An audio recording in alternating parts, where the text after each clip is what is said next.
days when we used to gather on the prayer service, mama.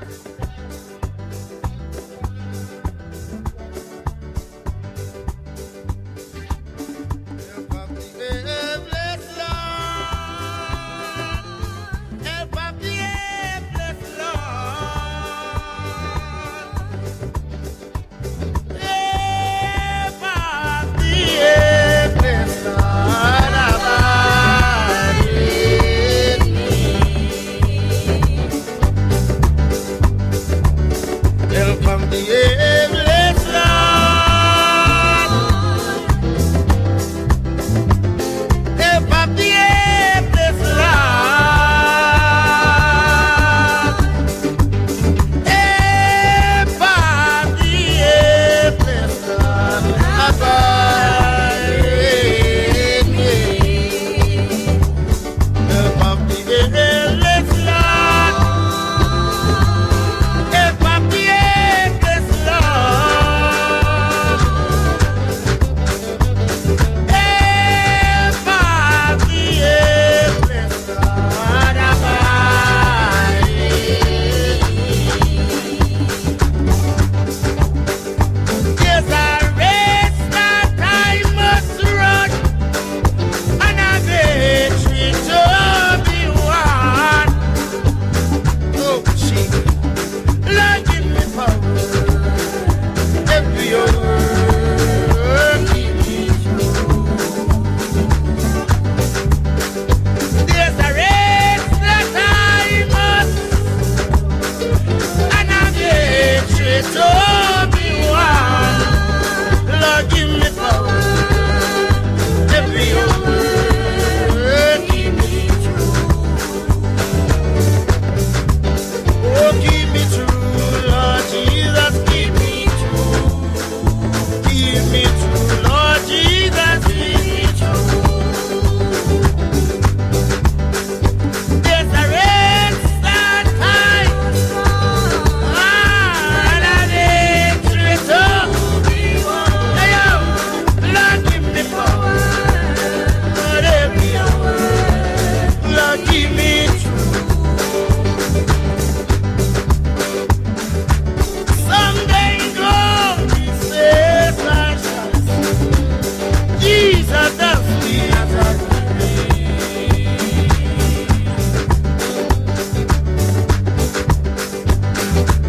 Someday glory says I shall see Jesus the sweet Yes, sir. He gave his life for you and for me. Jesus the sweet Nazarene. Someday his face I shall see. Jesus the sweet Nazarene. He gave his life for you and for me. Jesus the sweet Nazarene. Oh, Lord, my son. I said his face I shall see. Jesus the sweet Nazarene. Oh, sweet Nazarene. Oh, sweet Nazarene. Oh, sweet Nazarene. Oh, sweet Nazarene. Sweet Nazarene. Ah, sweet Nazarene. Oh, sweet Nazarene. He gave his life for you and for me. Jesus the sweet Nazarene. He gave his life for you and for me. Jesus the sweet Nazarene. Oh, sweet Nazarene. Oh, sweet Nazarene. Oh, sweet Nazarene. Oh, sweet Nazarene. Oh, sweet Nazarene. Oh, sweet Nazarene. Oh, sweet Nazarene. Oh, sweet Nazarene. Oh, sweet Nazarene. Jesus the sweet Nazarene.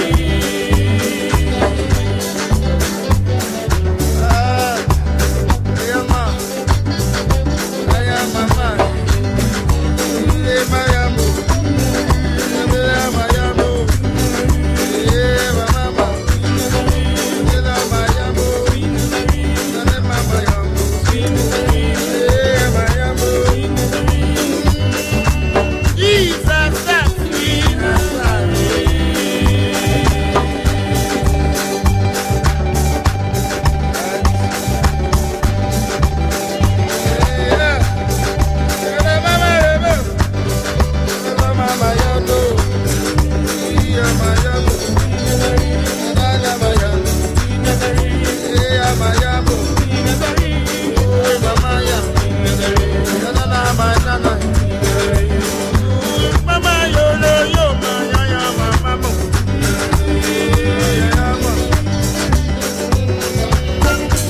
take you back in the days when we used to gather on the fireside with Mama, and she used to sing the songs of Zion and Robin the Greater.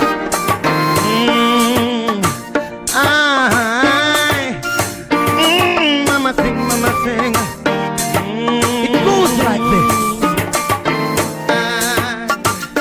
Bright angels gather round me. Mama sing, Mama sing. Angels gather round me. I'm in the robin white, dress them under the banner. Bright angels gather round me. Thank you, Mama, for the sons of Zion. Angels gather round me. Lord have mercy. Bright angels gather round me. I am in the robe them Jesus, dress them under the banner. Bright angels gather round me. Bright angels gather round me. Bright angels gather round me. I'm in the robe them Jesus, dress them under the banner. Bright angels gather round me. Michael gather them, Gabriel gather them, Holy Ghost gather them, Daddy Jesus gather them, Michael gather them, Gabriel gather them, Holy Ghost gather them, Daddy Jesus gather them. Call Gabriel, call Gabriel, call Gabriel. I beg you, call Gabriel, call Gabriel, call Gabriel, call Gabriel. I beg you, call Gabriel. Gabriel in the garden, picking white rose. Gabriel in the garden, picking white rose. Angel in the garden, picking white rose. Angel in the garden, picking white rose. Call Gabriel, I beg you, call Gabriel, call Gabriel, call Gabriel, call Gabriel, call Gabriel, call Gabriel. I beg you, call Gabriel. Gabriel in the garden, picking white rose. Gabriel in the garden, picking white rose. Gabriel in the garden, picking white rose. Gabriel in the garden, picking white rose. Call Gabriel, call Gabriel, call Gabriel. I beg you, call Gabriel, call Gabriel, call Gabriel, call Gabriel. I beg you, call Gabriel. Gabriel in the garden, picking white rose. Gabriel in the garden, picking white rose. Gabriel in the garden, picking white rose. Gabriel in the garden, picking white rose. Call Gabriel, call Gabriel, call Gabriel. I beg you, call Gabriel, call Gabriel, call Gabriel, call Gabriel.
Good night to you, Grenada, Carriacou, and Petit Martinique. Yeah, just now we have to do the roll call, huh?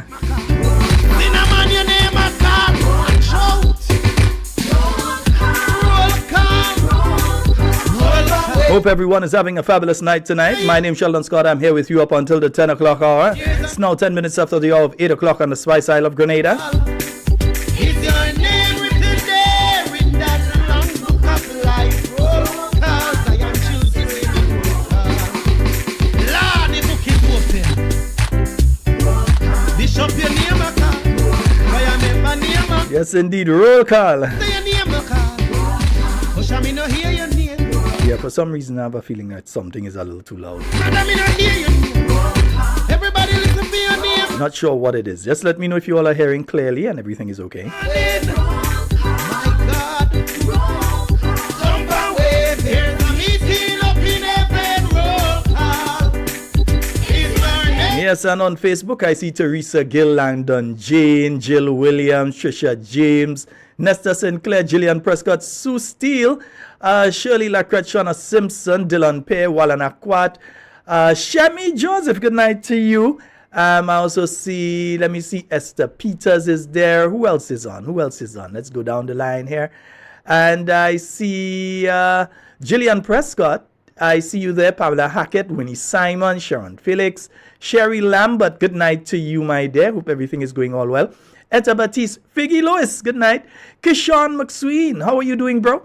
And I'm seeing JC Sherry. What's the matter with that computer tonight? Yeah, it just cut off on me there. So I'm pretty sure you all just had a break in transmission there because the computer itself, yeah, as I said earlier, the computer that we broadcast from, it, like he make days now. Right, Meryl George, good night to you. And Dr. Love, good night to you. Cynthia B, JC Sherry, I'm not sure if I called you. John Mark, Peter Striker Lewis, John Julian, good night to you. Linda Imelda Francois, Errol Batiste. Yeah, I think I know the problem is with, I think is this, I have to bring this down slightly here. Nice, right, yeah.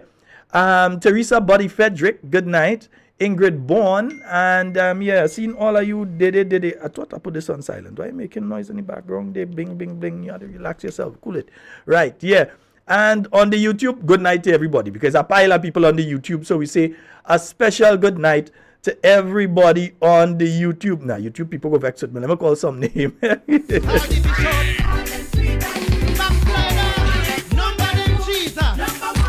Faith Lynn, Hallie Douglas, Debbie Seals, Claude Abraham, John Stafford, Kathleen Nedlow, Errol Bonaparte, good night to you, bro. Anne-Marie Grant, Francis George, Maud Martin, Agnes Henry, Jacinta Livingston, Adrian Watts, Jack Hitman, good night to you, bro. Jillian Noel, Ann Andrews, Bernadette Joseph, Matthew Bowen, Teresa Joseph, Denise Donaldson, Deborah Flanders, Shuma Alexander, Dennis Sandy, Mayana Julian, good night to you. Kathleen Knights, Carib Spice Fitness, Osbert James, Stephanie John, good night to you on the home circle, Stephanie. Ashma Charles, Jackie Raymond, Janice Mitchell, Eliza Bernard, Patsy Frank, good life. Miriam Samuel, good night to you. Red Girl Pascal, Velma Pascal. Cynthia Bartholomew, Christine Otley, Olive Mitchell, Alan Jones, good night to you, Michelle and Zoe. Zozo, good night. Salam, good night to you. Shirley and James, Rodney Barry, Agatha Williams, Lydia Isaac, Christine Alexander, Clive Raymond, Cindy Thomas, Sky, good night. Sherma Jeremiah, good night to you and Zayla. Zeze. Nancy Peters, Jennifer Alexis, Merle Patrick, Carl Jones, Anastasia Peterson, Cindy Thomas, Michelle Alexander, Kim Creedland, David Lancus, Chris London, and Mitchell Arlene, Marianne Pierre. Good night to all of you under the YouTube. Good night to all of you under the Facebook.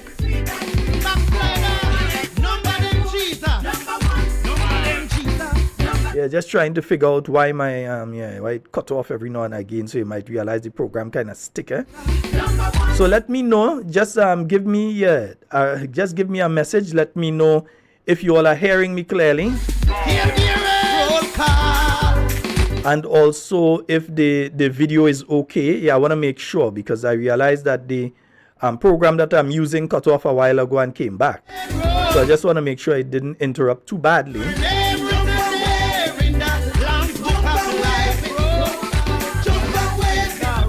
Yes, indeed. Roll call, Election day, when you hear the roll call, your name better be on the roll,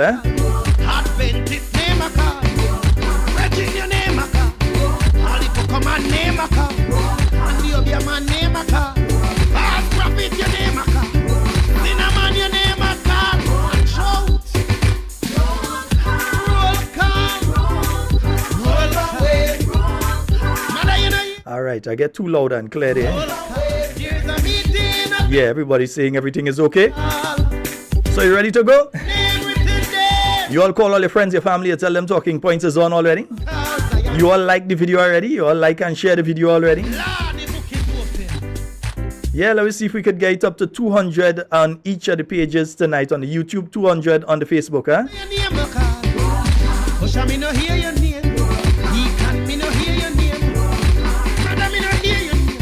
Just need to make sure.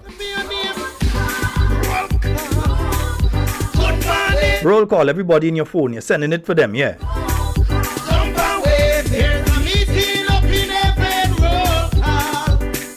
And we say a special good night to Lord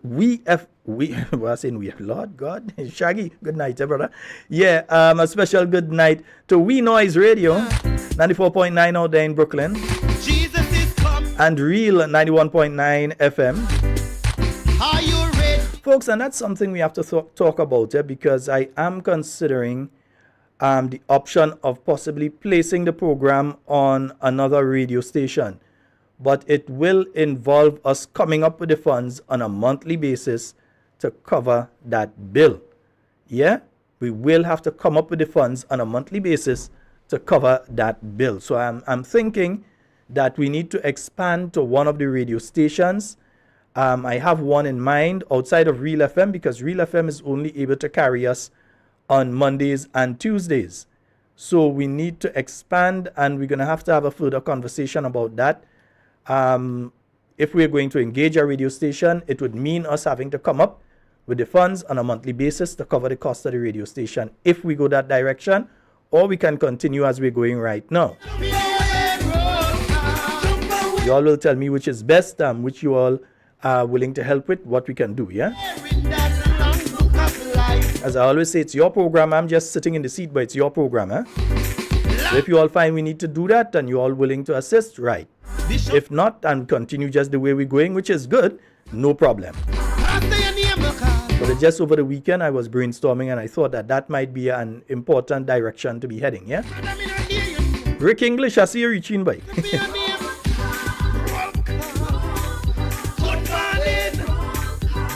Yes, folks. So remember last week I was speaking about a situation with some garbage in the Limes area. Well, bright and early on Friday morning when I went there, it was gone. So sometime probably on Thursday night or so, they come out and they move the garbage. The caller who call and speak about it, I'm sure you see that now. It is gone after being there for an extended period of time. We talk about it one night, and by the following morning it was gone. And I know several people placed calls to the Grenada Solid Waste Management Authority in relation to it. Again, let me give you all this reminder. And I don't need to do that. I could just try to make this thing political and bad and all kind of thing. But if you're going to dispose of heavy items, you need to contact the Grenada Solid Waste Management Authority, and they will tell you when to put it out. Because if you just put it out, you'll end up with a situation where it stays there until the appointed day in the month that they're sending the truck to collect the heavy items. So it might be there for 2 weeks, 3 weeks, that sort of thing. So speak to them. They will tell you, yes, we'll come and collect. Sometimes they come to your home and collect it. You don't even have to put it out according to where you live. They'll come to your home, old stove, old fridge. They'll come to your home and collect it sometimes. Or they will tell you where to place it, right? So speak to them. Let them know you have the heavy items that you want to get rid of. And they will tell you what day that they're doing that collection so that they can come collect it. If you just put it out like that, you could end up there 2 days, 3 days. All of us have to live here. All of us have to live in the communities and so. And we don't want to be seeing that sort of thing. So I'm just letting you all know what the proper procedure is. The people who do the normal truck that goes around, That can't take a stove. That can't take a fridge or a television and those kind of things. Smaller items, yes. The bigger items, the more tough items, it cannot necessarily take those. So we need to ensure that you let them know early that you have these items and they'll come for it. And I see my brother message me and he say, you're right, thumbs up, nice, right, yeah. So they move that from there. That is important, nice, right. Now, outside of that, yeah, I want to remind you all, we have several activities coming up, and tomorrow night, and it may affect the program. You know, usually on a Tuesday night, we try to have a guest on. So I am still playing around in my mind if we are going to have talking points tomorrow night. After the thing, I'll probably make a decision by the end of the day, the end of the night.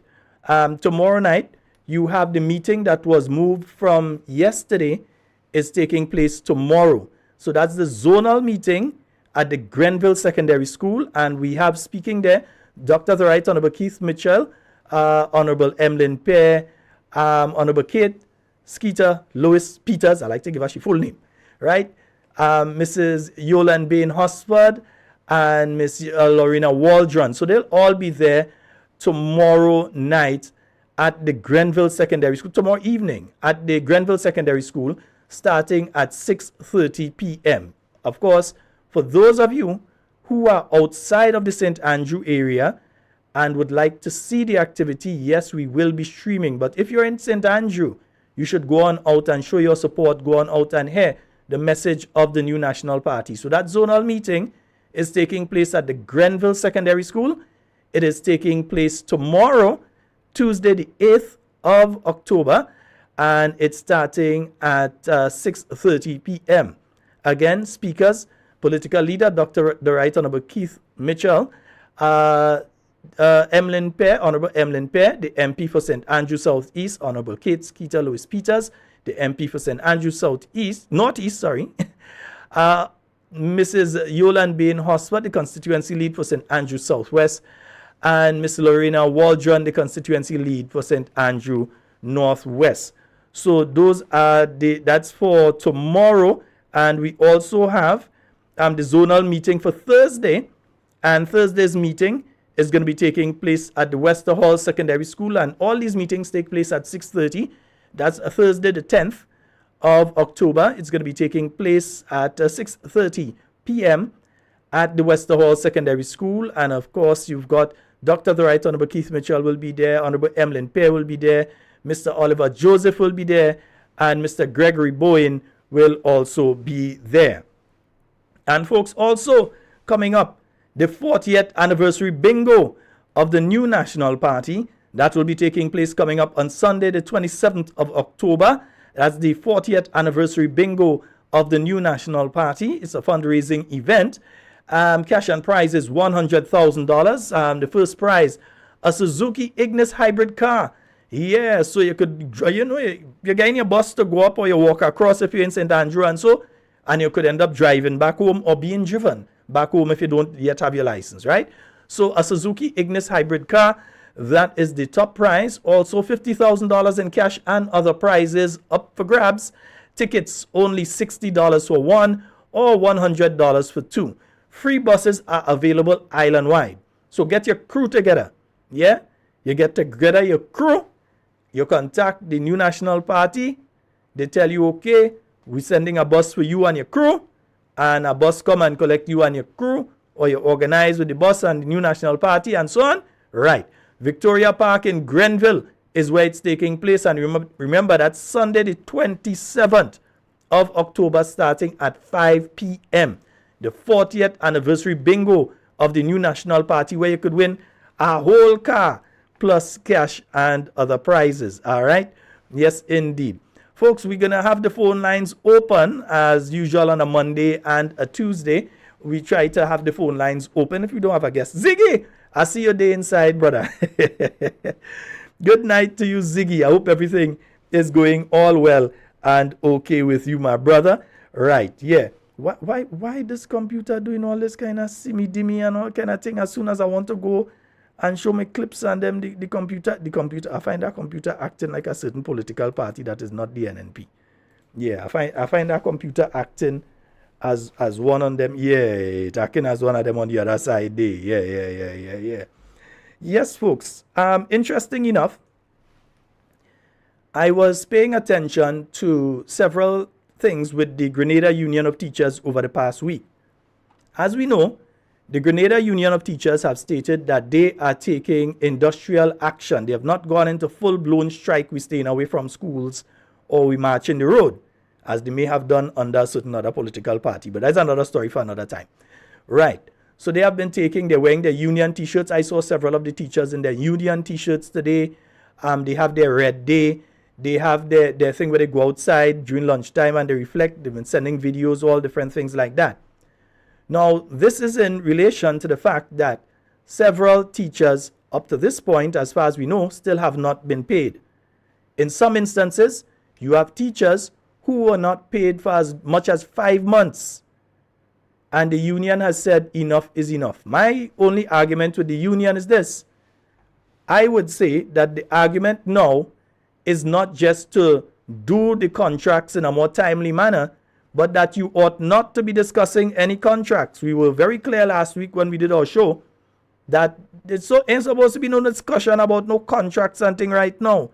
It is supposed to be a discussion in relation to, it's supposed to be a discussion in relation to, hey, you're supposed to regularize us. We're not supposed to be talking about any 100 or 200 or 60 or whatever amount of teachers that are still not regularized. The promise was, within 12 months of taking office, you're going to regularize all of them. On the campaign trail, it was the same people that were bemoaning the fact, very loudly and vigorously so, that teachers were still on contract. So I was paying attention to some of what was being said by the president of the teachers union. You know, I don't usually say Judas Jude because I have my reasons. But you cannot deny that what he is saying in the most part is correct, although he continues to try, in my view, to shade his government and to shade his political party. That is how I see it.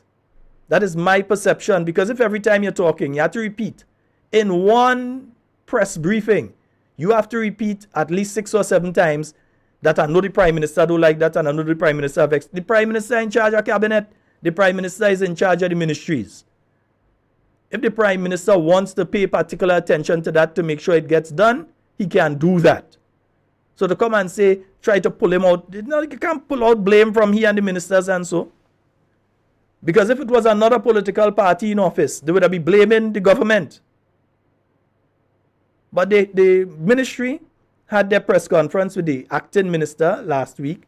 And let's just hear a little bit of the response of Teacher Jude in relation to what was said there. Because I don't find his song as a happy fella with a lot of what was being said there to and about the teachers of the nation. So let's hear what Teacher Jude had to say. When they heard the thought and they came from the Ministry of Carriacou and Diplomatic Affairs and other persons, they were exposed today because it was made to believe that it was just temporary teachers that were in that situation. And by temporary, even the press conference from the Ministry of Education, what they did with the deceitfulness, you know what they did?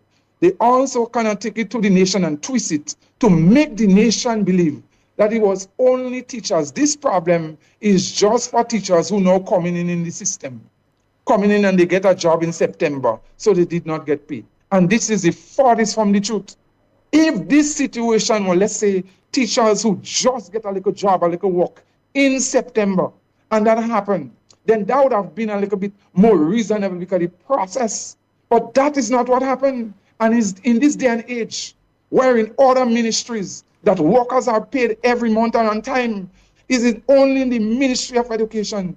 This thing continues to happen like a recurring decimal. And for these people in the Ministry of Education to go on the record and to tell the nation, as if the teachers that have the problem, and they know that that thing has been going on for 30 years, that is a lie. And it is painful and hurtful. What you say, Teacher Jude? That is a lie? So it hasn't been going on for 30 years. I just want to make sure, because you're the president of the Teachers Union, you would know better than most. So let's just clarify, because it was said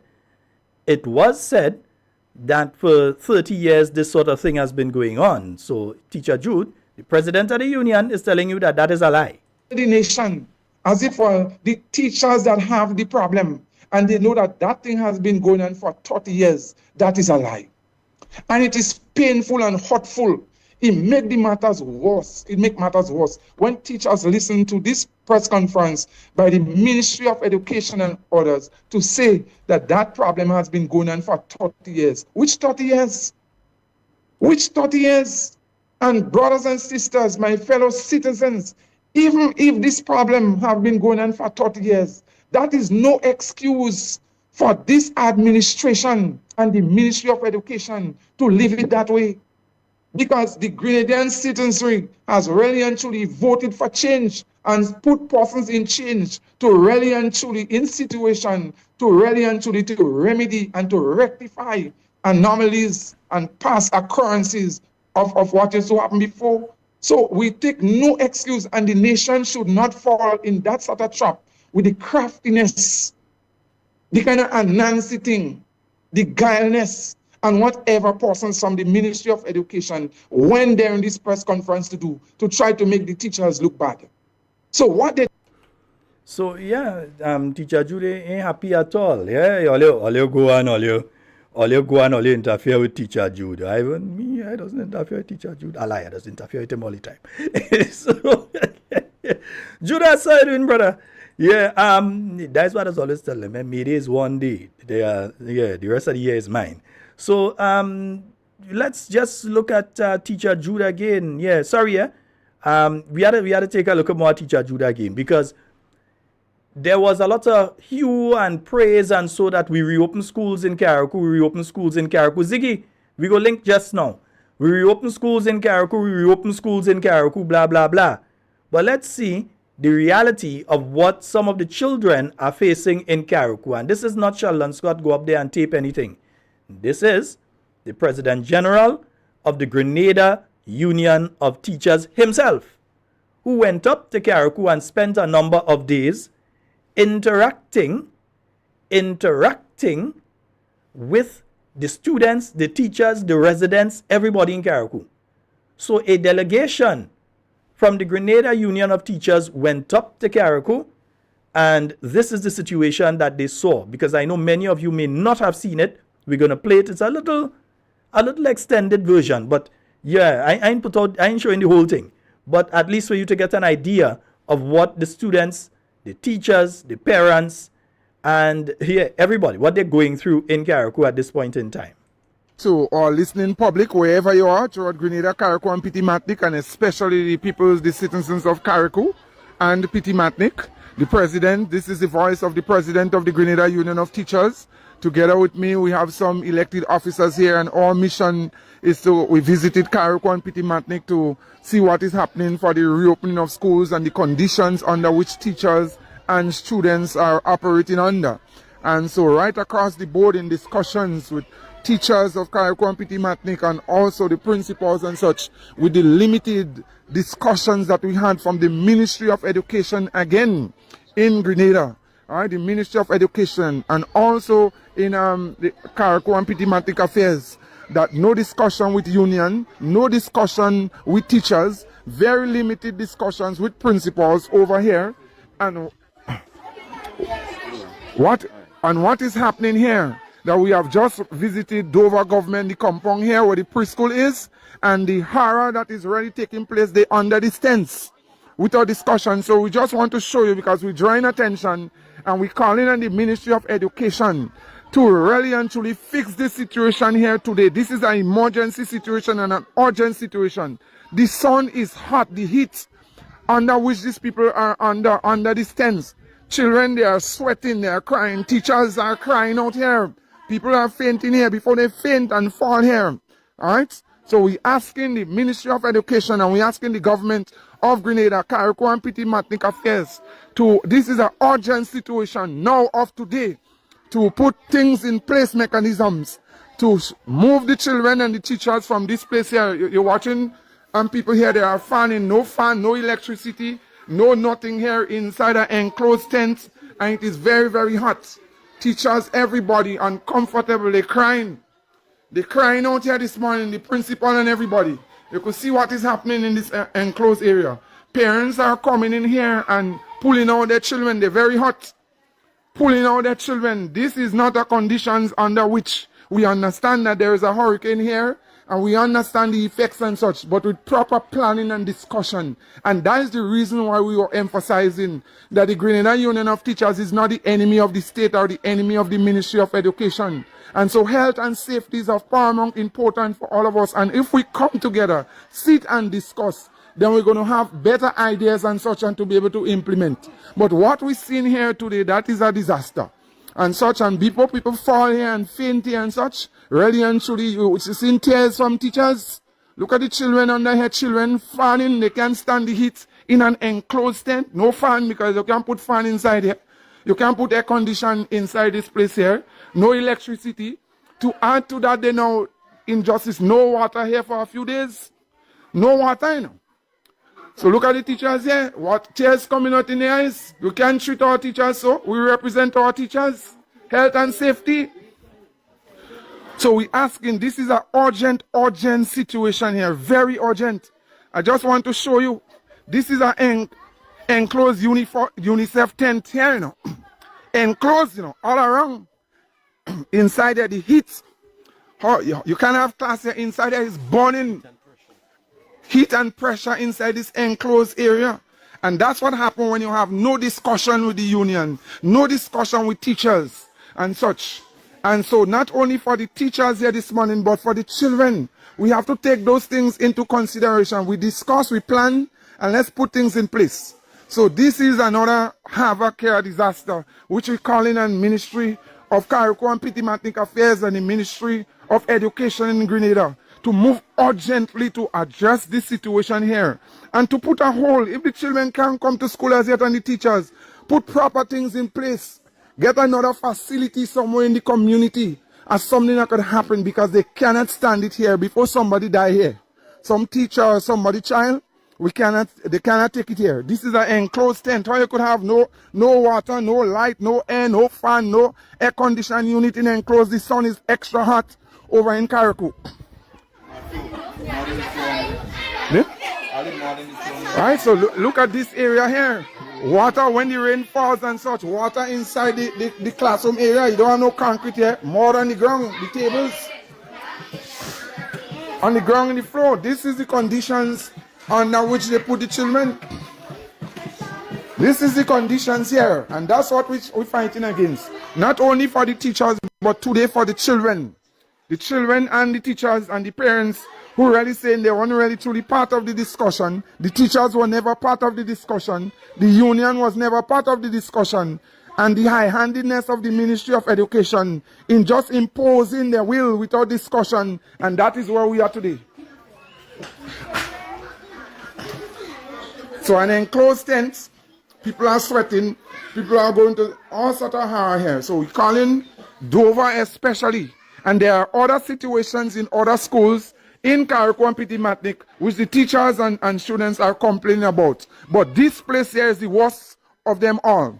No water, no nothing, the sun is hot, no air. Toilets and such them flush for a few days now. No toilet, limited facilities because you don't have water.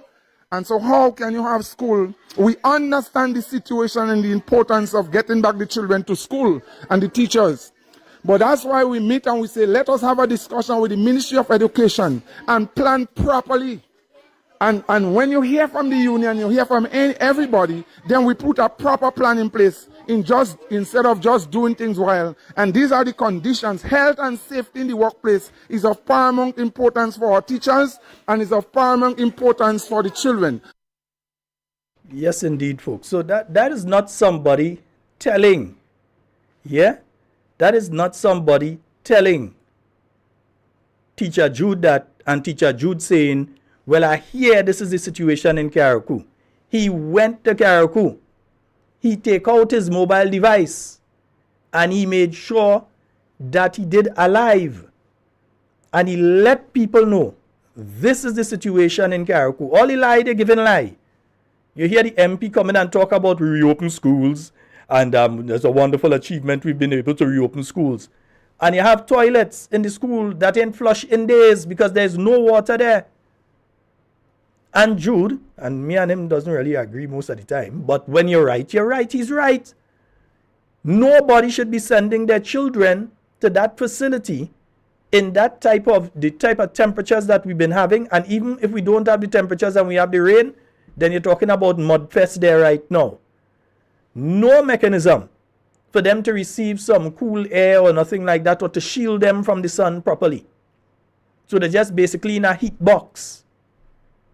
And after you do that to them, there is still no water at the facility. So we were lied to by the Minister of Carriacou and Petit Martinique Affairs and the Minister of Education and the ministry, because they said to us that they have gotten water and so on for these facilities. But now you're hearing it have toilet there and my child will go there. If it's my child, ain't going there. I tell you straight. And he did mention that how there are parents that went and pulled their children out. Because if I was a parent that doing that, I ain't leaving my child in this kind of situation inside there. No, come stay home with me. We go over, I'll go ask for the curriculum and we will go over it. I ain't done. So we will go over the curriculum on we own. Let me take a 2 calls. Hello, good night. Hello, good night. Good night, Sheldon. What's up? Hey, I'm good. Go right ahead. You're live. Nice. Listening to you and Mr. Jude speaking there. Yeah, a little. Hold on. You're a little low, so you have to speak up first. Okay, yeah. Better now? Yeah, that volume good. Yeah, keep it up there. Good, nice. Yeah. After listening to you and the video that the president of the teachers union presented. Now, we had a hurricane and everything. By putting all this mechanism in place, did they have any people like experts, people did give advice, putting proper things in place, or is like just think about something and the next 2 days or 3 days just happen? Because this is school. Yeah, this is school we're dealing with. And look at the conditions. Yeah? You cannot be operating like that. Because you actually you think you're solving one problem, but you're creating many other problems. Because staying on the tent is severe hot. Yeah? The heat. That is just what you call a tarpaulin over your head. And the amount of when that take heat, how much is selling down again. And you cannot have people staying in this kind of heat outside. I mean, I don't know if they could, go back to the drawing board and think of a better way. There is no sense going through this. We all want to send our children to school. We want everything good for our kids, but not like this. This is going to create a far more bigger disaster than you may think. Hope and pray to God that it doesn't. But outside is so hot. For you to stand up between 9:30 and 3 o'clock outside, it is just so hot. So I hope and pray that somebody in the Ministry of Education and other people advise them, look, go about doing this in a much more different way. Even you said, even if you want to put a ply or this and that, is not going to help because it's so hot. You must have a proper, clean environment where schools are concerned. Water facilities, everything has to be up and running. As long as that's not there, in trouble. I hope it works out to be better. And I hope to go back to the drawing board and think it over and do something different. All right? Yes, indeed. Thank you very much, caller. Thank you. All right, great. And I know that we missed a call from, and I'm sure it's Ziggy. Let's see if we can find him. Ziggy, yeah, give me the call that you was trying to give me earlier day. Yeah, you understand? Let me see if that is him. Yeah, we've got a call online. Hello, good night. Hello, good night. Hello? Okay, we seem to... folks, just remember, it may be the first time that you're calling the program. When you're calling, try to listen on the phone line and not on the computer or the TV or whatever it is. Listen to us on the phone line. So let's go back to the phone line. Hello, good night. Hi, good night to you, Sheldon. Hi, good night, my dear. How are you? Not bad. Okay. I just want to express my condolences to the Carriacou family and the passing of Cedric Phillips Big Fly, one of our campaign manager. And Wait, tell me there. yes, Sheldon. Big Fly passed this morning, so we just have to have a moment of silence for the NNP family. It's really hard knowing Big Fly and the things that he has done for us on Carriacou. So I'm just extending my condolences You shocked me there. to the entire family. Yeah. You really shocked me there. Yeah, I had absolutely no idea. Yes. So I missed a call from Ziggy earlier. I don't know if that is what he was calling to tell me. Maybe, just maybe. Yes. Oh boy. All right, thank you so very much, my dear. And again, our condolences go out to his family and the entire NNP family. Yes, okay. Thank you. All right, my dear, thank you. 440737, my line in song in proper at all. Yeah, that line in song in proper at all. We gotta try and fix that. Nice. Yeah, let's go to the phone line once again. Hello, good night. Hey, I'm good. You go right ahead. Yeah, I was looking at the video, man, and I'm looking at what you were just showing out there. The environment is not good for the kids for learning. It is too much of stress on the kids and too much of stress on the teachers. I would like to ask them, would they like their children to go in that situation? That if anytime you go to do things like that, ask yourself, would I dress my child home, bring them there, and put them in that situation with toilet that ain't flushed for days and no water available on the compound, where they're sweating in the sun, no fan, no any way of cooling down and so on? Would I take my child and put them there? That's the first question they should ask themselves. Yeah, the environment is not good at all. It's not good at all. But I mean, if they was going to have plans to send out to get like 10, why didn't they should have looked into some trailers. That would have been much better. Get a couple trailers for the kids to come in there. They could have, because in the trailer they could have also, it is hard, they could put air conditioning in the trailer and all this stuff, than a tent. And if rainfall, they wouldn't be waiting in the trailer in the meantime for a temporary situation than a tent. The tent is not good, because on any given day the sun could come up to 80, 90 degrees, right? And within the tent, it's like you in an oven when you're inside it. How the teacher is going to function? How the kids going to able to learn in this kind of environment? So I think they should go back and think about it and come up with a better idea. This is not working. It's not working for the kids and the teachers. All right, Sheldon? Indeed. All right, my brother. Thank you so very much for your call. Right. Yes, indeed. Yes, indeed, folks. 440-737-7 347-329-3101. And while that happening here in Grenada, that the kind of thing together. Let's take this call. Hello, good night. Good night, Sheldon Scott. Hey, good night, sir. How you doing? This is the voice of one crying in the wilderness. Yes, indeed. Cry out. What I saw this afternoon in Carriacou, my heart goes out for the teachers. My heart goes out for the children. It is not conducive for learning. And in very parents, withdraw your children from that disaster area. And I need to ask the Minister for Carriacou and Pitimatnik Affairs, you lie for us. You take us for fools, sir, Mr. Tevin Andrew. The way that you spoke, we believe that the children was in a wonderful area conducive for lying. Did you went and saw the situation for yourself, sir? Is your son a part of the school? Do your son a part of the school? You're the Minister of Education, I know you very well. You will never allow your son or your daughter to be in that environment. I know you, sir. That is Pastor Louis speaking, and you know me very well. I will ask the parents to withdraw your children from that disaster zone.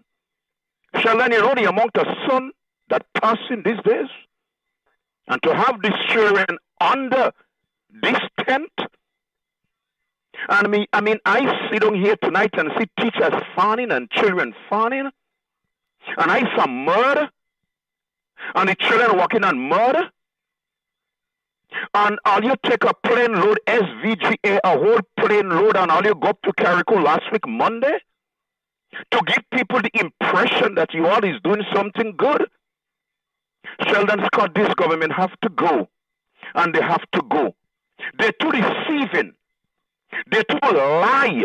And I will say to you, the president of the teacher union, thank you very much, sir, for going to Carriacou and seeking the interests of the teachers and the interests of the children, so you can report back to us how deceiving and worthless these people are. Or you have to go. Thank you, Sheldon. Yes, indeed, Pastor. Thank you so very much for your call.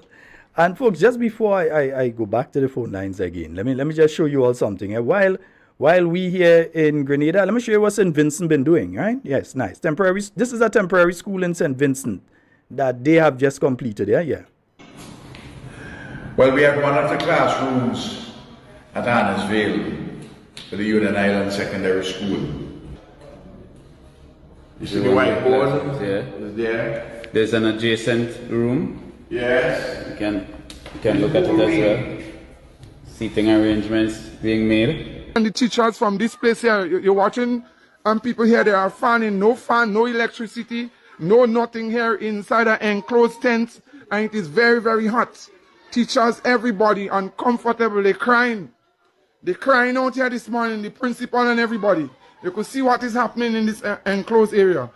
So no, I think I need to show you all that again. Let's just let's see what St. Vincent look like, and then we'll see what Carriacou looks like, right?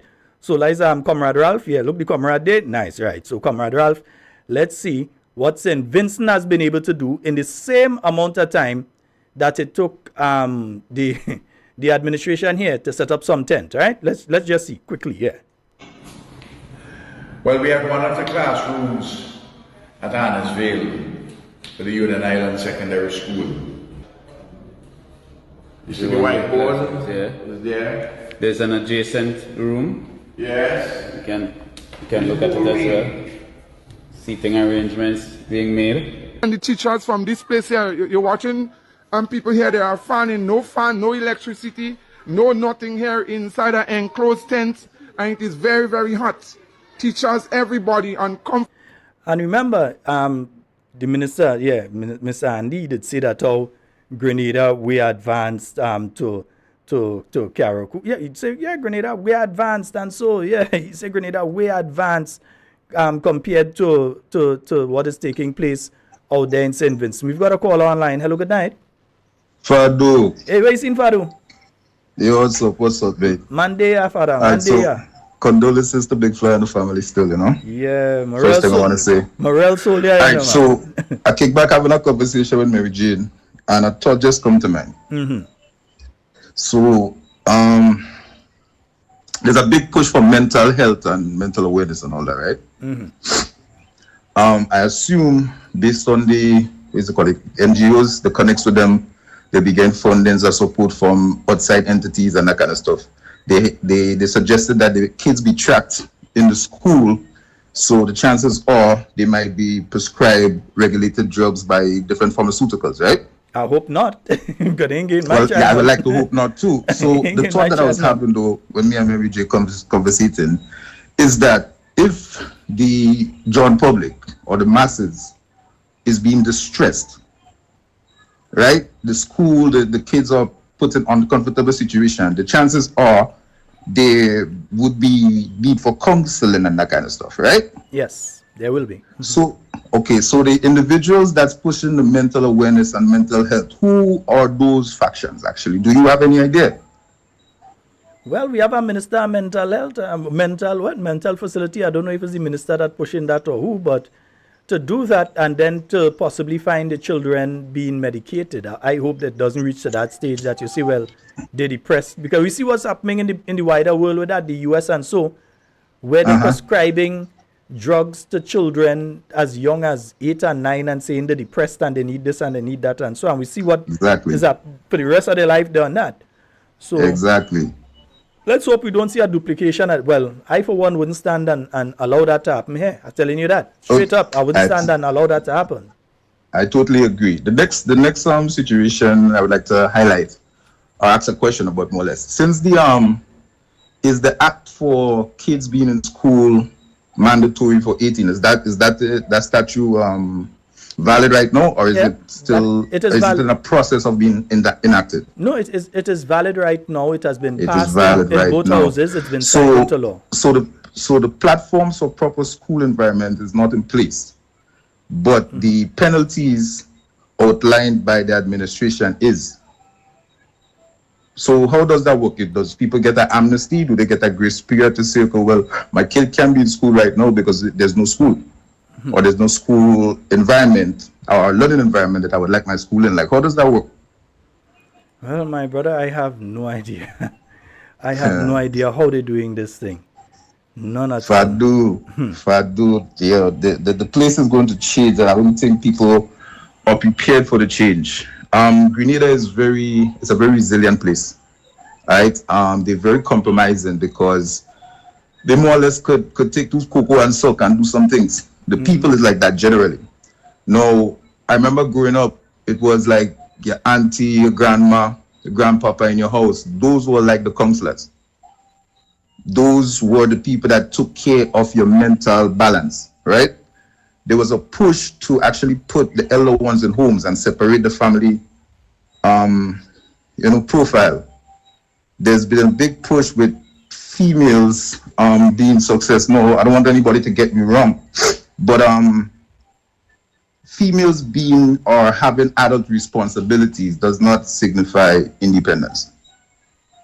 And I think it's swaying individuals to the point of them saying, okay, they don't need this or they don't need that, or they want to do it and do it this way without the proper information to really guide them into that field. So it comes back to some of the problems we have, and it comes back to the whole drugging profile from Big Pharma that I think is what is being pushed right now. So I just want to say that and tell the Grenadian public, I'm not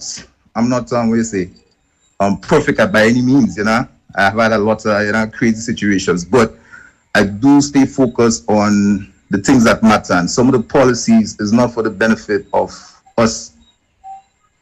There are foreign individuals that's coming in and taking things that people have been saving up for years trying to accumulate, because there's been no platform that, like a lending situation. The Grenada is a system where people buy things when they have money. It's not a lending environment like that. So again, not trying to put no stain on anybody, but pay attention to what's happening. We need to do that. Last thing as I go, you see the documentations from average people, like you had in the video right there where you showed the school. I think you need, tell people just send in the videos. Yeah. Yeah. I think that would be a good one, yeah. Send it in, yeah. Because a lot of the conversations, when it's like actual factual situations, they're putting a color spin on it. It's like politically driven. So I think the people documenting exactly what what's going on, you should put out a call for people to do their videos and explain what's going on. So then you have real people saying the real situations. You can't deny that shit. Pardon my French. Safe travels, Fadu. I'm going to chill with Mary still. Okay, thank you, brother. Yeah, I need to de-stress, man. I need to de-stress. Yeah, this is too much, man. Bless, brother. Respect. Safe. Say he and Mary. Fadu, you're not easy. You're not easy, brother. You're not easy at all. Yes, indeed. 440-737-7347-329. 3101. That's the number for you to call and get onto the inside of tonight's program. Yeah. Let me see. I wonder if I think I get... Hello? Hello? Good night, Mr. Scott. How are you tonight? Hey, I'm quite fine. Ziggy! Nice, man, Ziggy. I gotta give it host because I'm in Carriacou at the moment. I gotta give it host because I get better today. I didn't get to do what I want to do today, but tomorrow, please God, since I'm here and showing outside. But I just want to say to Nisha, right? I find time for the companies carry like Digicel, Flow, and other business places Carriacou. They need to open up on time. The burial ground now. Let us open up the place and let me get it in action. Although the place did clean up, but people still need to get things done. We need to get things done. Digicel, get credit. We need to go to the shop and get flour, rice, sugar, everything open like they carry out since after burial, 9 o'clock, 10 o'clock. I'll be this place one back late. Time for the do slack upon that one. Also, some of them still are opening some weird times. Hello, Ziggy? Are you right? Yes, I'm there. Some of you them, hear me? Some of them are opening some weird times then. Yes, some weird time. Like for example, this morning I went to Digicel to pay my bill, and Digicel were open. They said 10:30.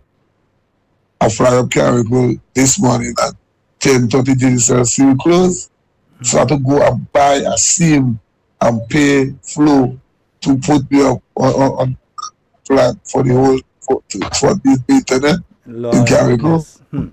I find that is bad for the company. The operating to dead, and the people are going to see this Carriacou. Please let us sit down and take death like a sheep. Carriacou not nice. I know people are going to be saying, "Oh, it's stressing out that one." Carriacou nice, and people can say, "Why we don't come and clean and do so yourself?" I've been honest with you, Carriacou not nice. It ain't nice at all. It's real filthy, dirty. You have the rain falling, pure mosquito, Mr. Scott.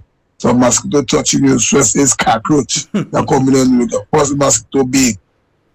First the mosquito them big. That's a serious situation. They need to do something, man. Because there is a dengue outbreak. There is a dengue outbreak throughout the Caribbean. So when it comes to mosquitoes, you have to be careful with that. Yeah, because I just come to Carriacou, I fly up today. I look, I get the cold. I know how I get the cold. So jungle mosquito bites and stamp. You cannot walk. Anyhow you walking in Carriacou, you have to dance it. You have to be jumping, mosquito.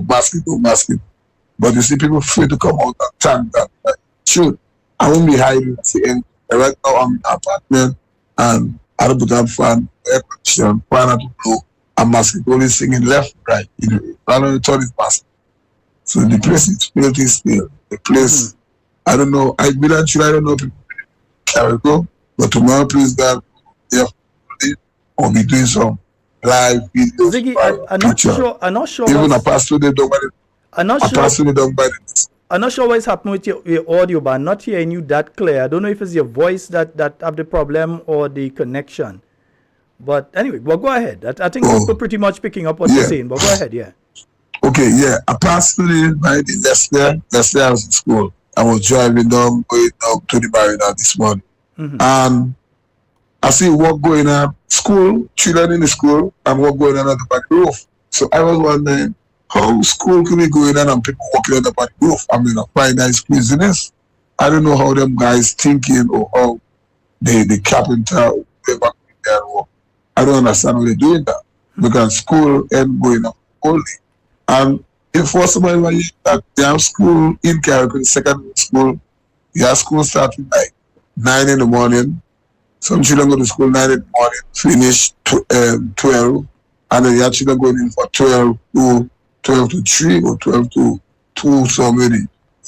I find that so crazy, Mr. Scott. But anyhow, tomorrow, please God, I'm going to get it better so that we all going to understand and the people in the diaspora understand what's really going on in Carriacou and Pidmatic. So I just call you just to make people know to open the business place in Carriacou on the regular time, that's 8 o'clock, 8 to 4. Because they have it on the news that Carriacou is back to 8 to 4, but Carriacou is not back to 8 to 4.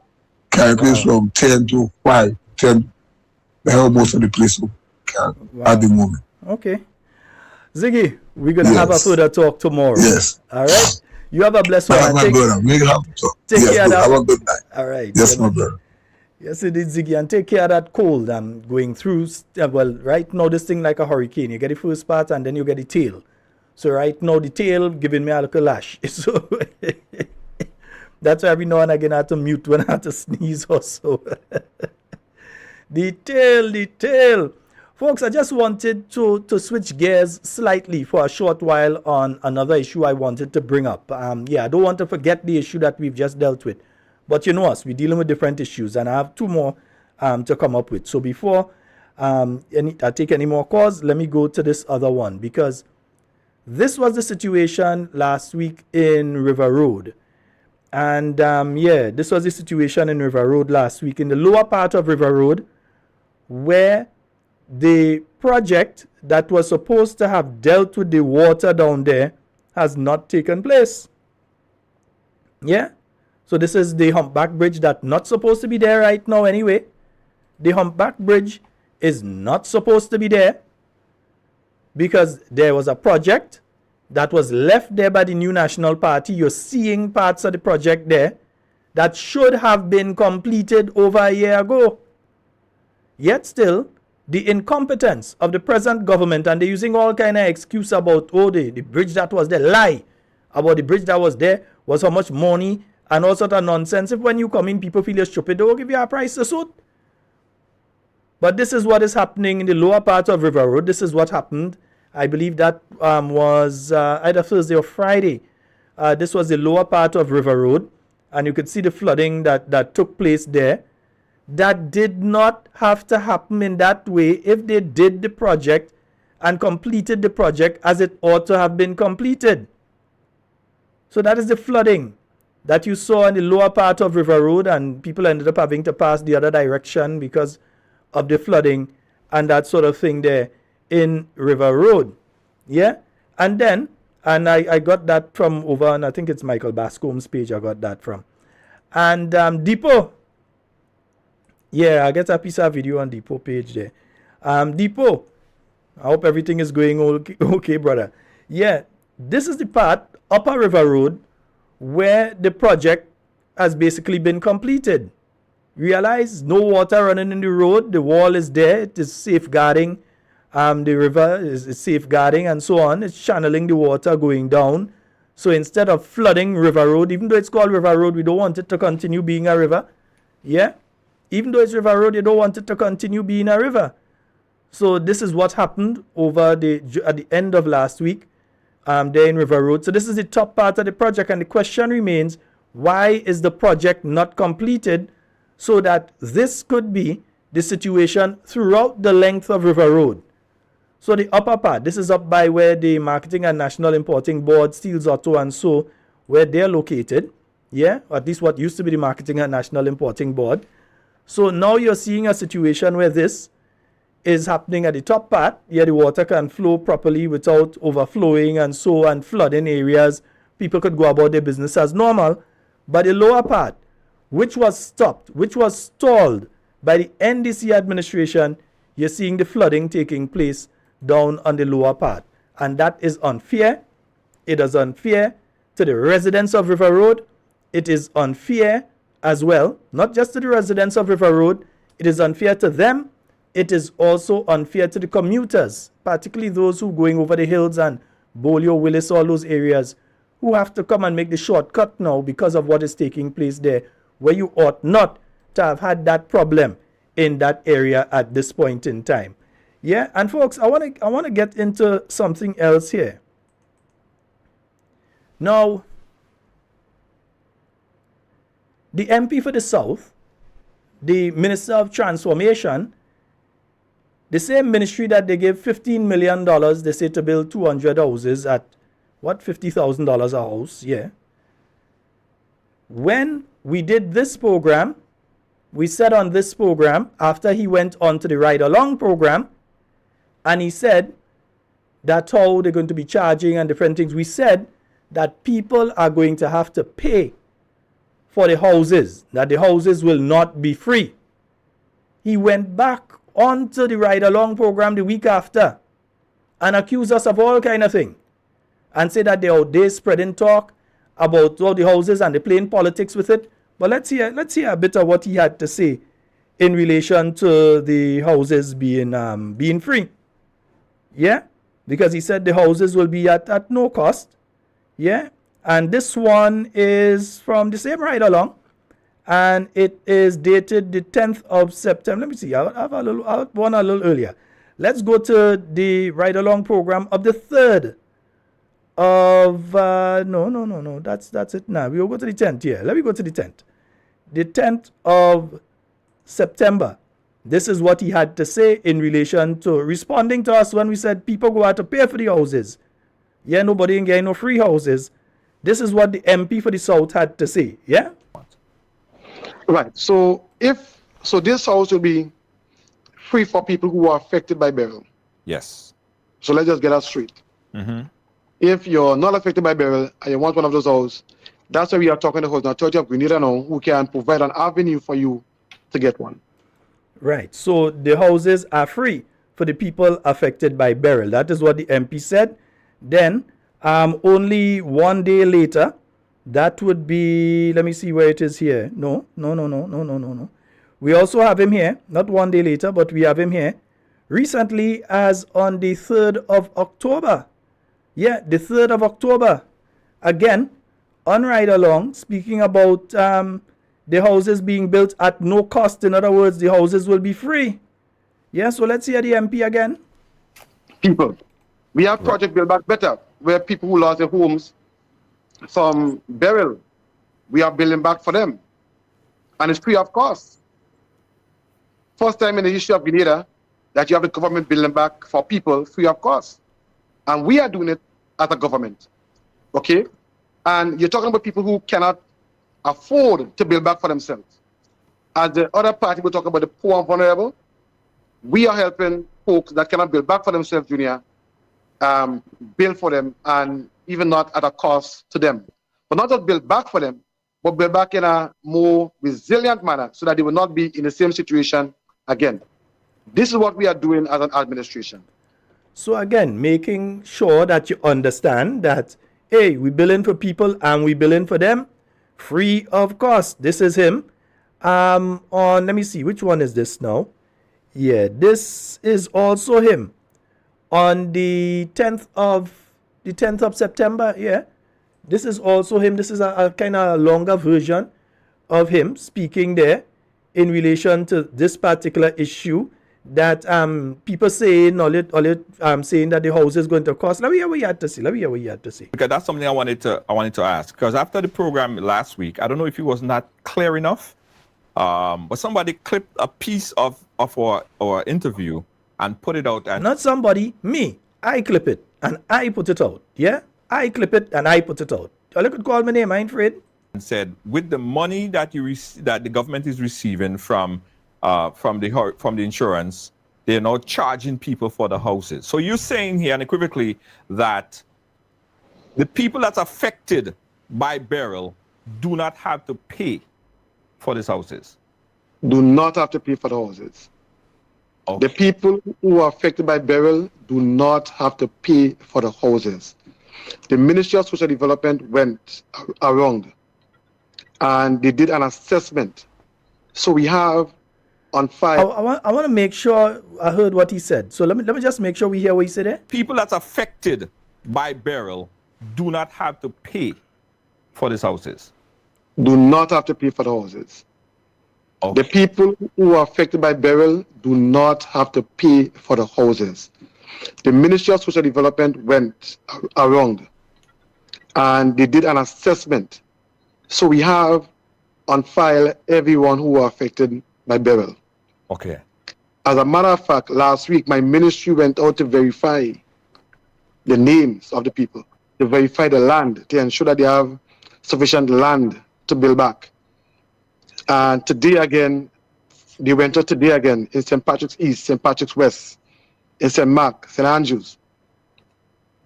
And the reason why, because when we start, we want to start with a bang. So we want to ensure that we have everything on file and everything is in place so we can move. So again, let me repeat. Anyone whose house was affected by beryl, there is no cost. The government will help you.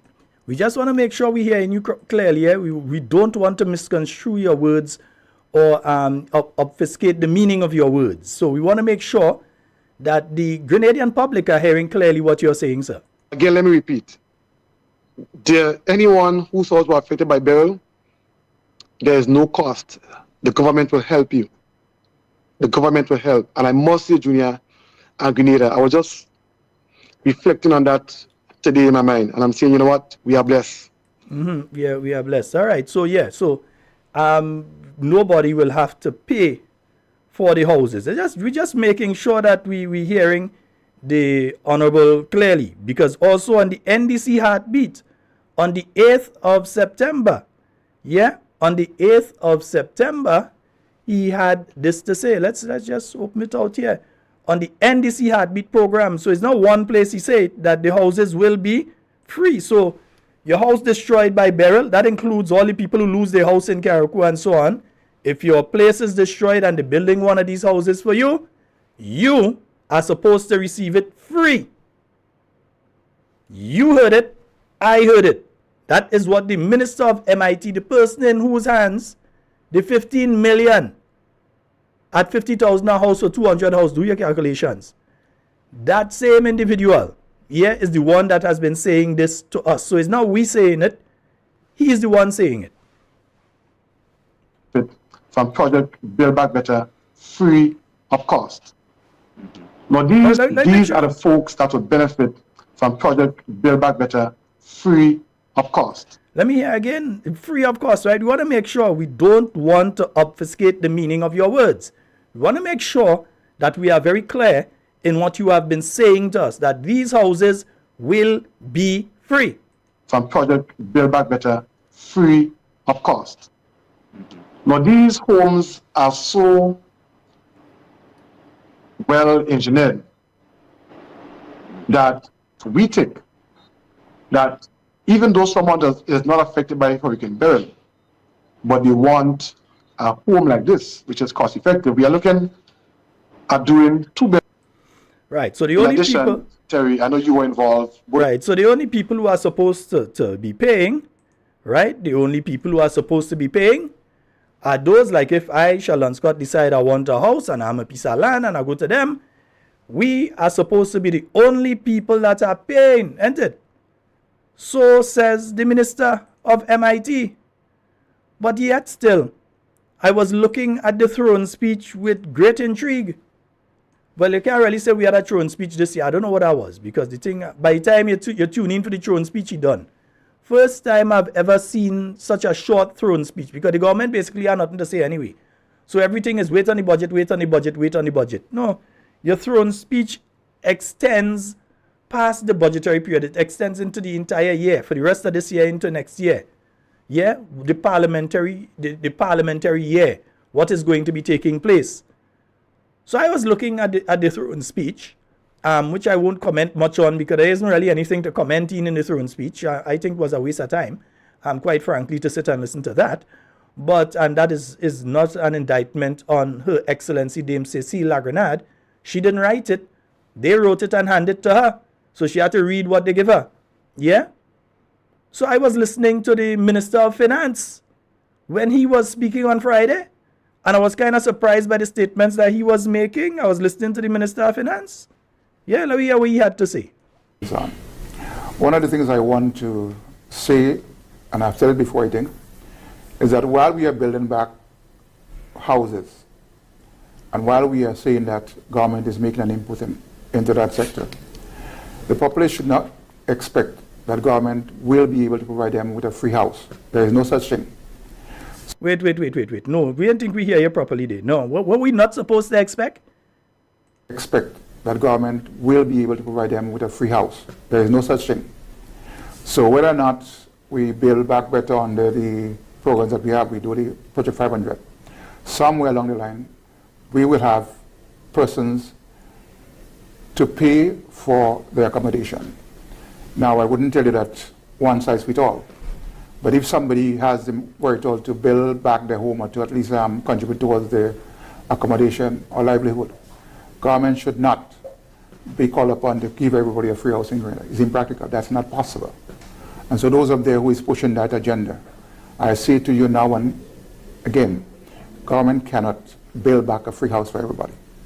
Okay, so they can't build free house because, I mean, yeah, so let me just make sure.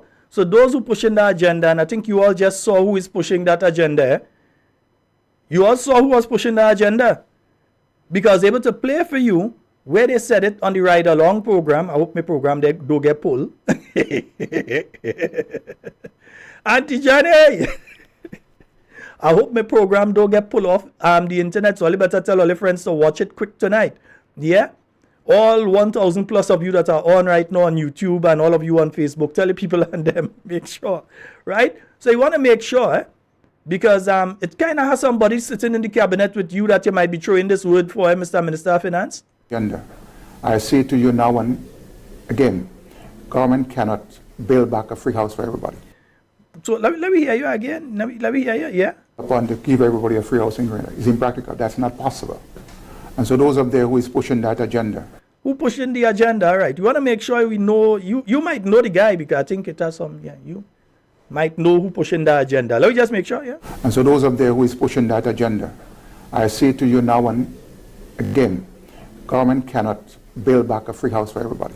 So wait, you ain't getting him the 15 million again then? What taking place? No kind of concern now because what happened? You use the Minister of Finance and the next thing you do sign off on it and the man let me hear. One of the things I want to say, and I've said it before I think, is that while we are building back houses, and while we are saying that government is making an input into that sector, the population should not expect that government will be able to provide them with a free house. There is no such thing. So no free house, there is no such thing. Okay, then we just, yeah, okay. There's no such thing, right? There is no such thing. There is not the Minister of Finance. These are the folks that would benefit from Project Build Back Better free of cost. But the Minister of Finance telling us now that no, and that was the Minister of Finance Friday, you know. That was just Friday he was telling us that. So you telling us free, he telling us no? Build Back Better free of cost. Now these homes are so well engineered that we think that even though someone is not affected by Hurricane Beryl. Well, no, we want to know, you know, brother, because you're the ones that tell us free. So we want to know, you are the one who was pushing the thing free. And we were able to show you on Ride Along and NDC Heartbeat talking about the free. So somebody talking the truth and somebody lying, but the two of them sitting down in the same cabinet. Because the Minister of Finance has said clearly, there is no such thing as a free house. Government can't do it. Yeah? There is no such thing as a free house. Say, and I've said it before I think, is that while we are building back houses, and while we are saying that government is making an input into that sector, the population should not expect that government will be able to provide them with a free house. There is no such thing.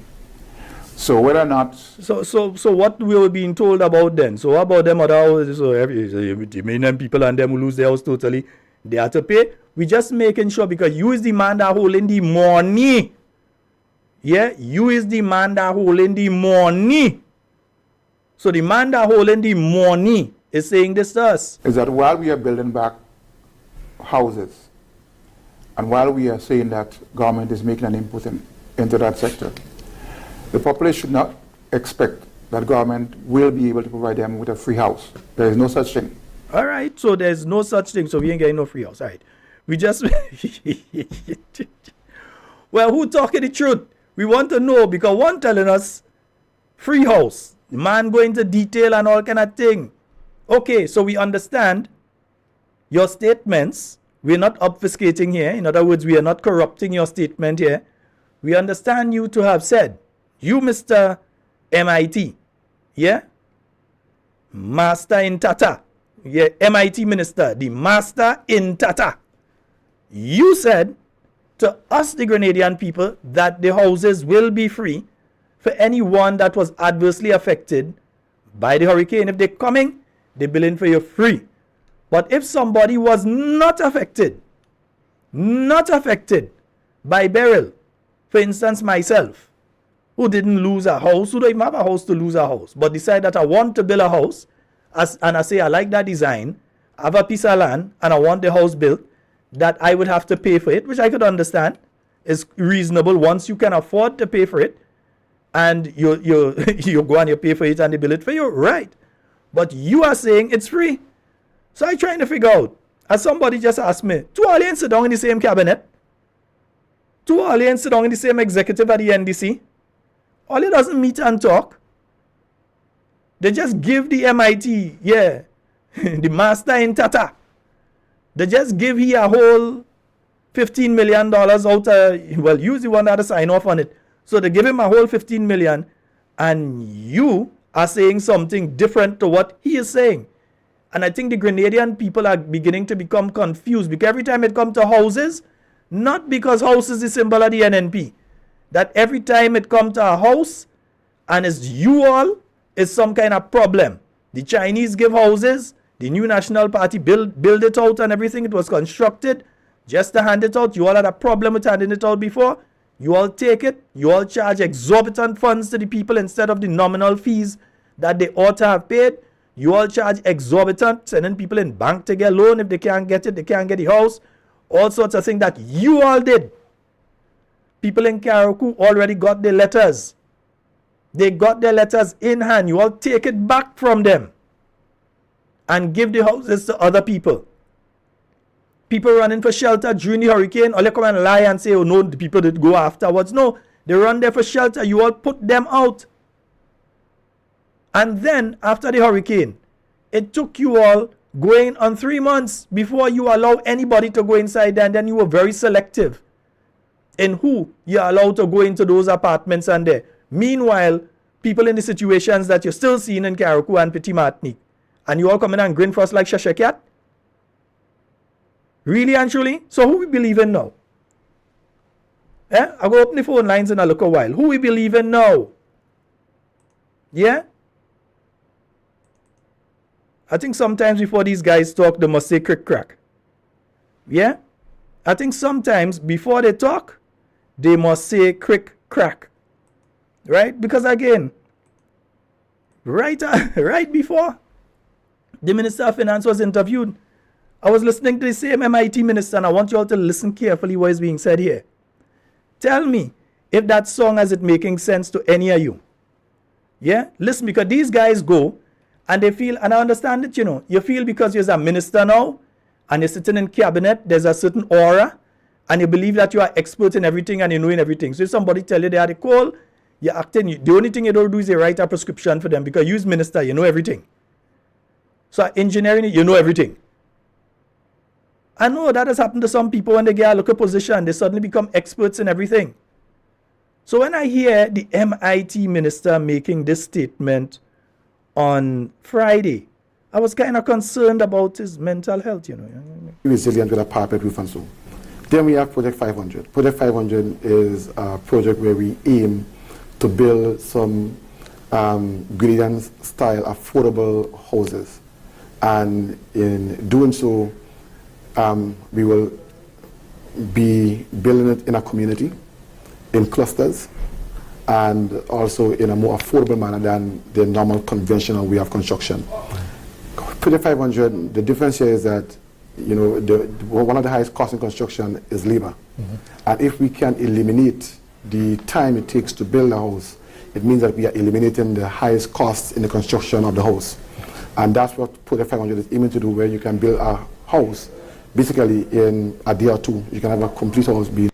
A complete house built in what? No, we are here properly. Again, we don't want to misconstrue or obfuscate your words.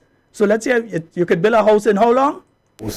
Basically, in a day or two, you can have a complete house being constructed, and it's by using modern methods.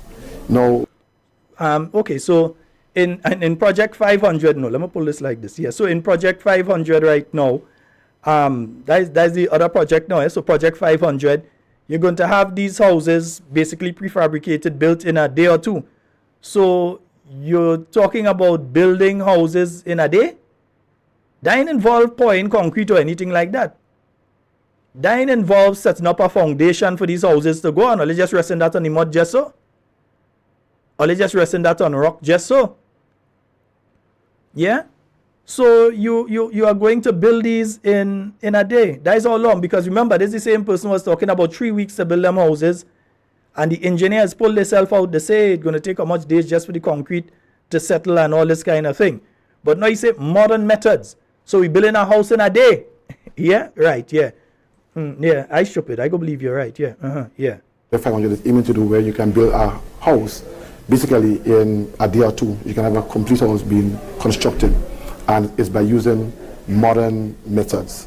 Now, the idea of these three things that I spoke about is that we will be grouping these, and we will explain to people how they fit into the housing supply that we have, so they can know exactly what is their budget, right, and how they can make use of it. So budget, I thought we was given free houses, but anyway, that's another project. Yeah, but again, I just kind of, because use the guy that talked last time about doing houses in 3 weeks. So now we're talking about houses in, so it's not 3 weeks now, so now it's houses in, yeah, let me just make sure we hear you properly. I want to make sure we don't want nobody say that we lying on nobody. We don't want nobody say that we saying things that they didn't say. So the minister say in a day or two. So in 1 day you could build a house, or 2 days you could build a house, right? Nice, all right. The construction of the house. And that's what Project 500 is aiming to do, where you can build a house basically in a day or two. You can have a complete house being constructed. Maybe a dog house, I know, maybe a dog house or a doll house or some kind of thing. You have to be a dog house or a doll house or some kind of thing. Can't be a normal house you're talking about there, brother.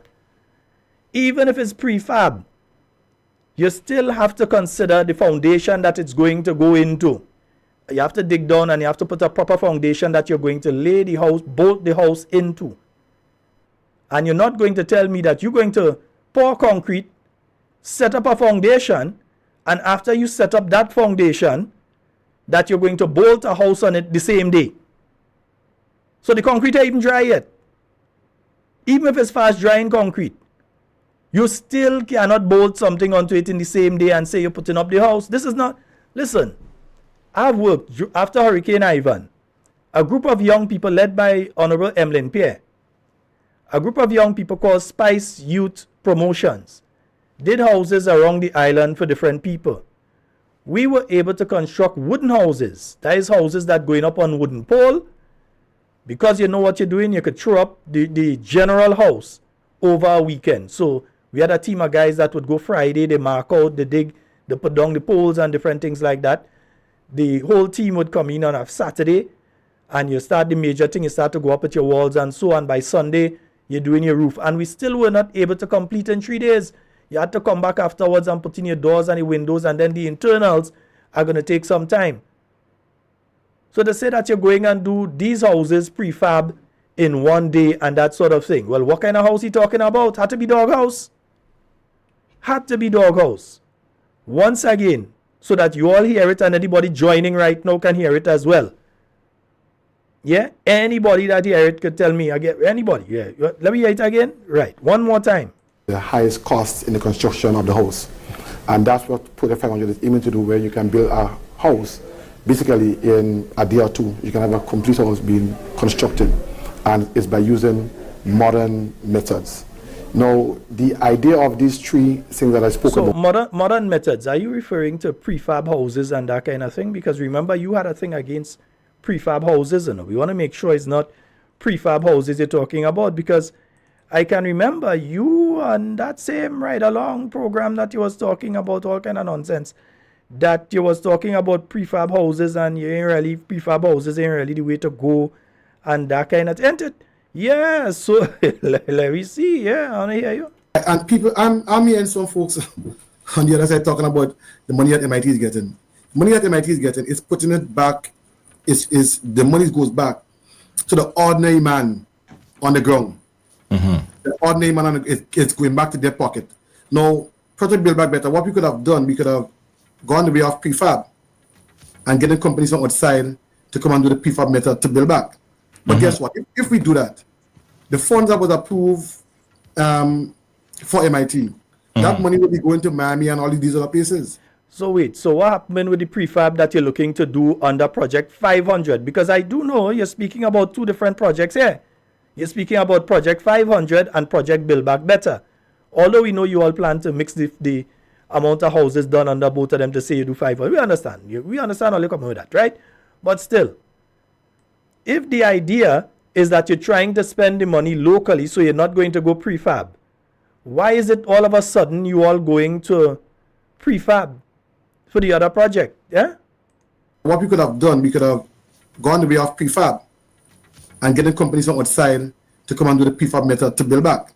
But guess what? If we do that, the funds that was approved for MIT, that money will be going to Miami and all these other places. So what is going to happen to the funds now?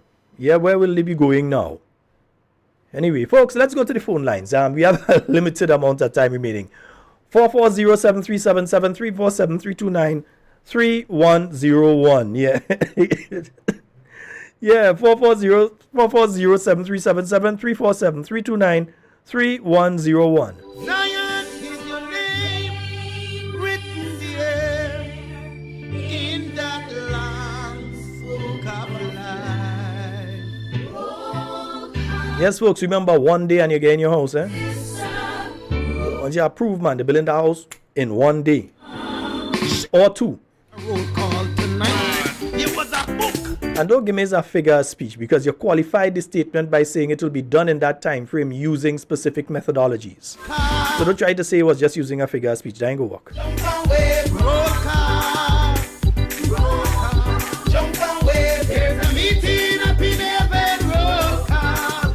And we have a call online. Hello, good night. Yes, good night, Sheldon. Good night. How are you doing? I hear you saying it's a dog house, but Sheldon, I feel it's a cat house, man. The man talking about. You can't talk about a dog house. A dog house is a big thing, you know. A cat house, man talking about. Very hand long one on the foot. It's a cat house. Listen, Sheldon. All right, my dear. All right. Nah, I find that song more like a dog house. It's so as a normal house. Nah, man. One day, you know. A day or two. Again, what you bolting that to? Or is it that you're going to be putting up for Project 500 that you all going and put up houses on wooden pole? Let us know if that is where you're going or the new design that you have that say 3 weeks and so. You see, these guys lie so much and they put forward so much nonsense because they specialize in lying, eh?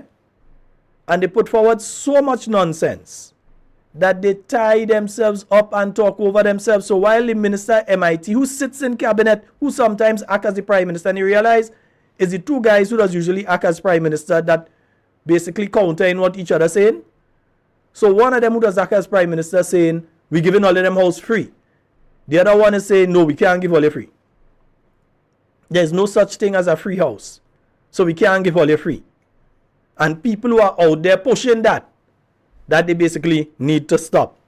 Well, I think he needs to look within his own cabinet. He needs to look within his own cabinet and he go find the people who pushing the free. Don't look over the NNP. Look within your own cabinet. You go see who's the people that talking about give it for free. 440-7377-347-329-310. Good night to you, Camille Teresa Scott. Hope that you're having a wonderful night tonight. I know it does be rough for you in the daytime, so you just have to take your rest early and so. Yes, indeed. Let's go to the phone line. Hello, good evening. Hey, Brother Sheldon. Hi, go right ahead, caller. Yeah, Brother Sheldon, I listen to Andy there. Somewhere Andy head. Right? What house it could take 2 million a day to people to stay? What house? A dark house on the building for people? Well, if you want to build a house to put people in to stay a day, let you go and stay in it. Let you go and stay in the house. Because Andy, I remember Andy said that Grenada is much more advanced than St. Vincent, right? In building back.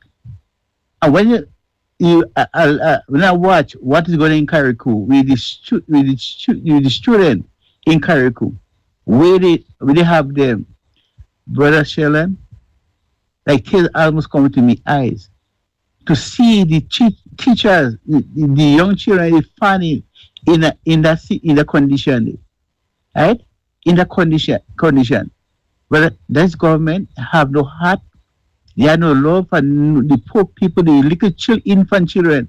They put in the condition to stay there. But it is their wickedness to the highest mark. That is wickedness because how you get money, you get a lot of money more than semester. Look at the picture I show you with semester where they build back. A comfortable place for children to go to school and learn and to educate themselves. Look at what they do to the people carry from Pitmatic. For the children. Look at where they put them. In a pasture. They put them no water, no toilet. And they say they build back better. Is this build back better? How are they doing, Brother Sheldon, in advancing?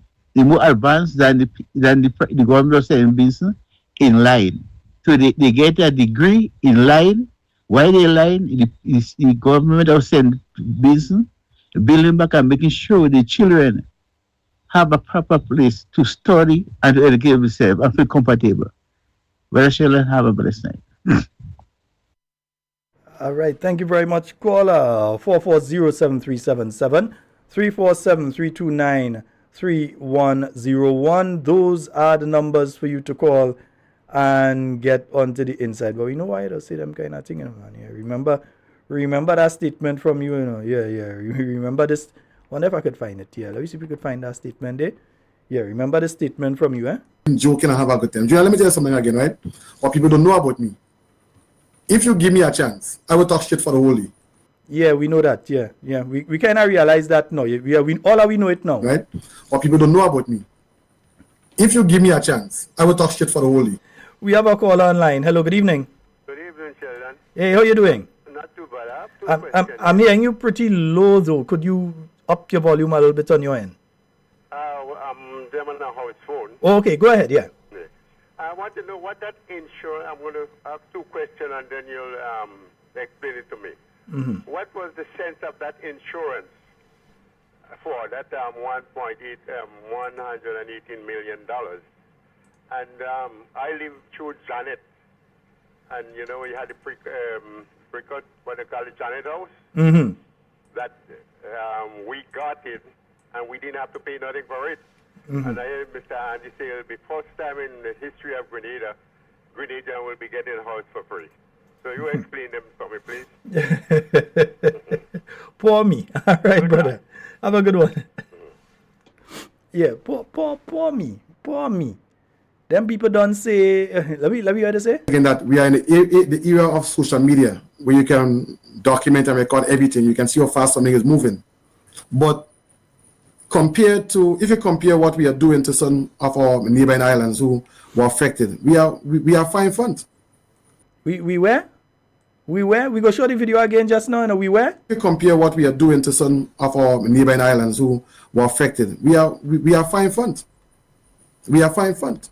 If you look in Carriacou, you are seeing that the hospital in Carriacou is being covered. You are seeing Hillsborough School is being covered, right?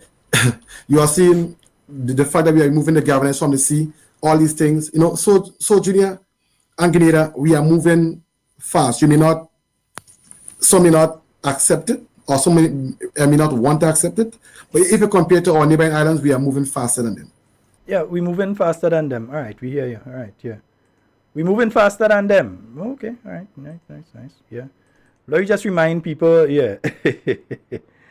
Let's just remind people how we're moving faster than them, eh?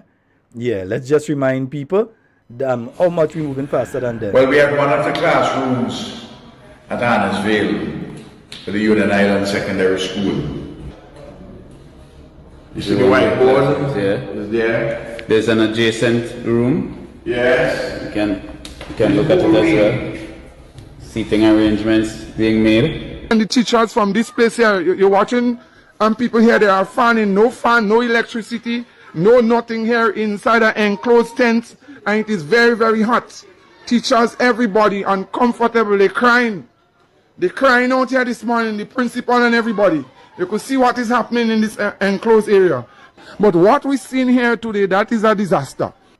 Yeah, but we were advanced, so yeah, we were advanced. So says the MIT minister. Yeah, the master in Tata. The MIT minister.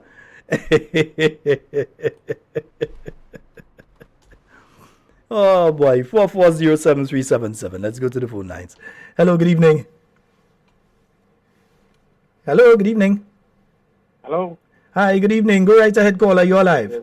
I don't normally call on the program, but it is clear, when you have a foundation that you just started off, that you never had a foundation. So it was built on deception and lies.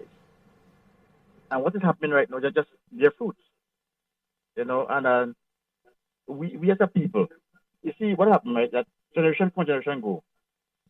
And we have a change, like, if you look at what happening right now. The young generation right now, they have a different notion. Okay, and they are listening what the guys were saying because they are younger, and they were fooled. And in that now, what we voted for. But now you can see what is happening. It's evident. It's evident, that what is really happening. And I tell you something. We are in a position right now that you're actually bringing to the people. You can see definitely what is happening. Okay, and you don't have to take no fine tooth comb to see what's happening. And it is really sad to see that what's happening in Carriacou. Those people cannot deliver. They're not doing anything, no good job. So you can see what's really happening. I think we as a people, you just sit down and look at the whole situation and assess it, and make our decision. It's simple. It's just by, they say a sugar pen, well, by the finger, Yeah, and sooner or later, or very soon, there'll be a change. A different change. The change what it was before, Anyway, have a good night, man, and you're doing a good work. Keep it up. All right, thank you very much, caller. Yes, indeed, folks. So 4407377. And for those of you out there in North America, 347-329-3101. Those are the numbers you can call to get on to the inside of tonight's program. We roughly have about 12 minutes remaining. Let's go to the phone lines. Hello, good night. Hello, good night. Hello. Hi, good night. Okay, that person hung up. Yeah. Folks, remember when you're calling, don't listen. I heard me speaking in the background. Don't listen to that. Listen to your phone line, huh? Yeah. All right, we have a call online. Hello, good night. Good night, Mr. Scott. Hi, good night, my dear. How are you? Good, thank you. All right, you go right ahead. The two videos we just looked at is a perfect example of a mature, experienced leader and young people playing manje puppet. The two videos is clearly show the difference. Yes, indeed. Because you're seeing what's happening in St. Vincent, and they understand the importance of doing something. Oh boy, yeah. They understood the importance of doing something and doing it proper in the shortest period of time possible. So they made sure that what had to be done was done in the shortest period of time and in the best manner possible. Even though it's temporary. It's not goat and sheep you're going and put inside there. It's not a pen you're building to put goat and sheep. It's not a fowl run you're building. is not a pig run you're building. It is a place for young people to go and receive an education, and for others to go there and provide that education to them. So you can't forget the teachers. So you have a situation, and it's very clear. You look at what is taking place in St. Vincent, and you look at what is taking place in Grenada, and as the last caller said, it is clearly obvious the difference in what is taking place in the two.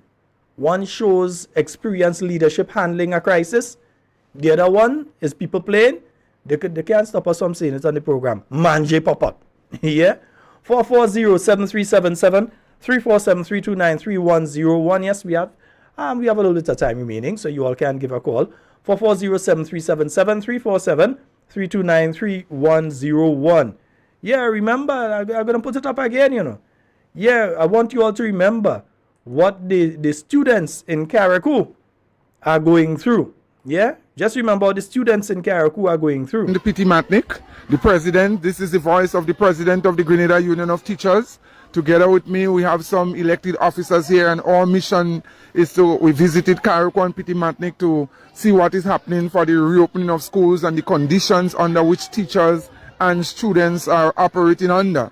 And so right across the board in discussions with teachers of Carriacou and Petit Matnik, and also the principals and such, with the limited discussions that we had from the Ministry of Education again in Grenada, the Ministry of Education, and also in the Carriacou and Petit Matnik affairs, that no discussion with union, no discussion with teachers, very limited discussions with principals over here. And we have a caller online. Let's go to the phone line. Hello, good evening. Hi, good night, Sheldon. Hi, good night, nurse. How are you doing? I'm good. How are you doing? I am quite fine, actually. Just the flu is making a 2.0 on me. Yeah, he make a little pass back. He make a little pass back on me. I'm sorry, I didn't hear you. What did you say? No, I said the flu has made a second pass at me again. Oh no, drink your fluids. Yeah, that's Sheldon, I'm calling because I had 2 questions. I'm not sure if you can help me with the answer. Mm-hmm. So I wanted to know the kids, the children in there, and the teachers and the staff. Are they providing adequate fluids for the children and the teachers? Because dehydration, we know, is a big issue, and the goal is to prevent that.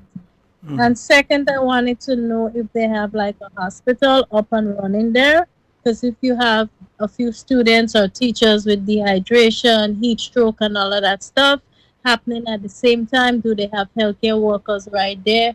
What's going to happen to those kids? Just wanted to. What I do know is that while they have put back the roof on the hospital, it is not back. Last I heard last week, it was not back in operation yet. They were still operating from the Hillsborough Health Center as the hospital, because that was supposed to be a temporary situation as they got the main facility back.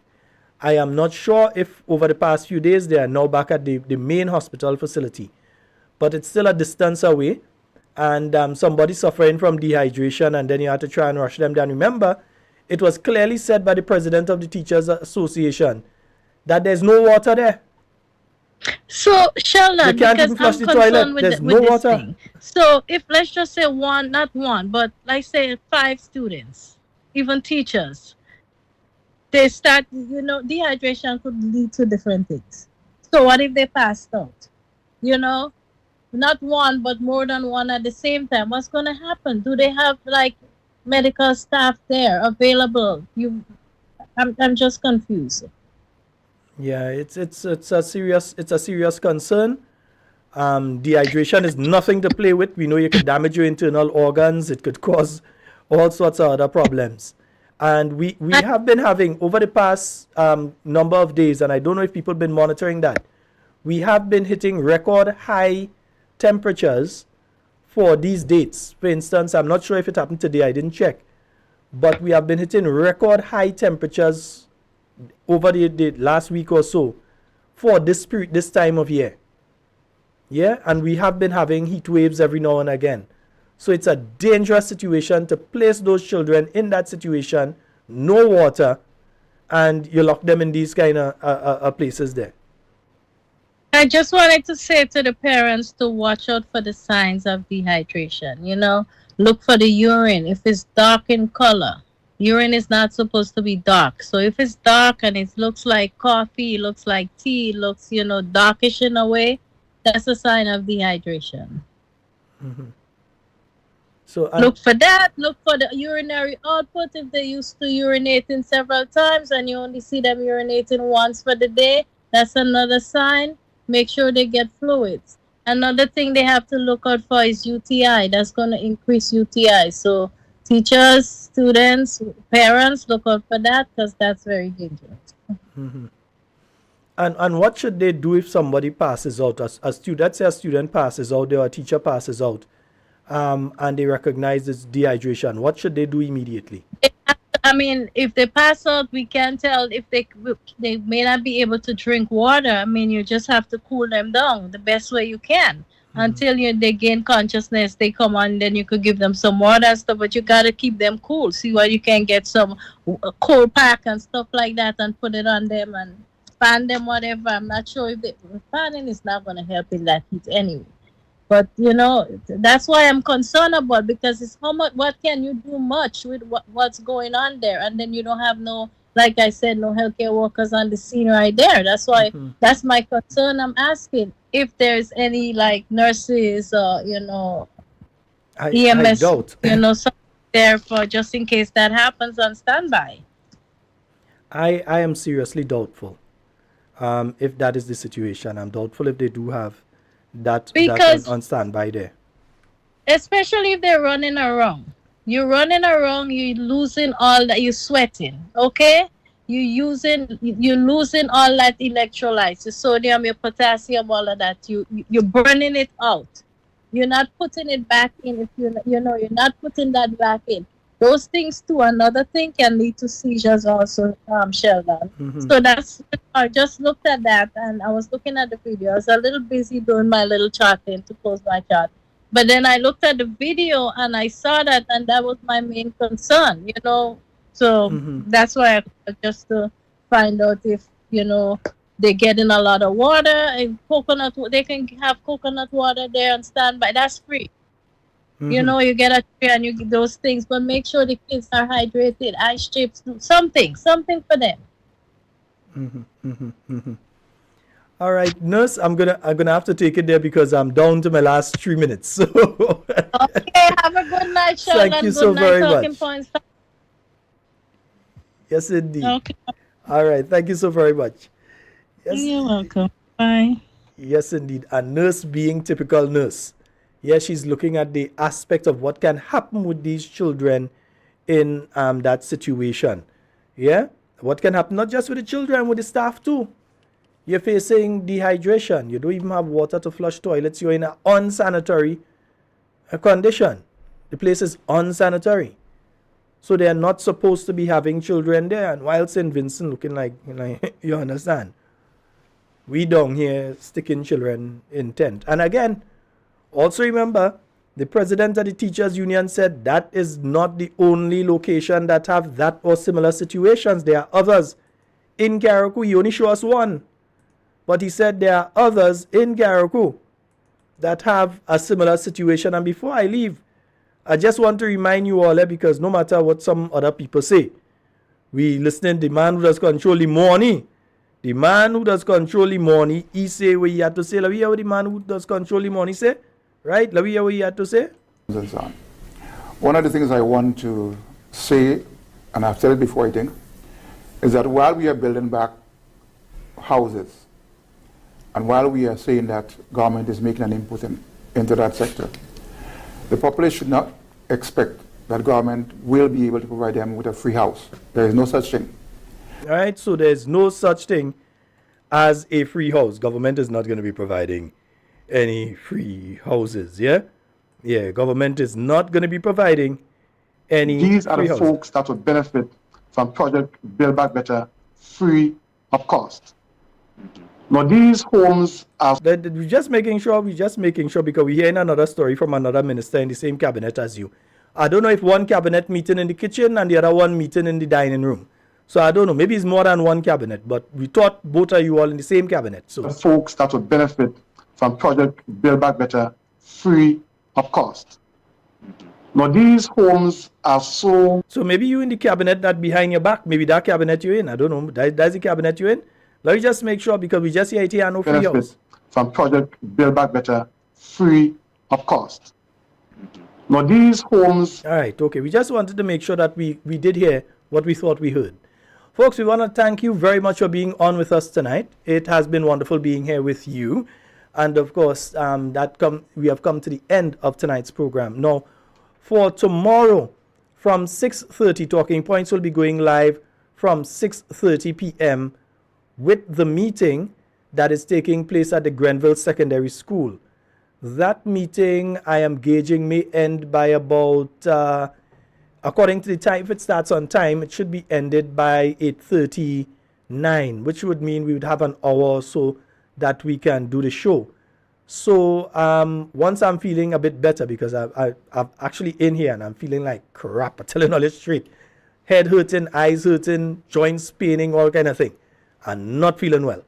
But I came in tonight because I must do the show. All right, so once I feel better, I will come in and do the second part. After we've completed the zonal meeting, that we can have our normal discussion with Talking Points tomorrow night. So look forward to that.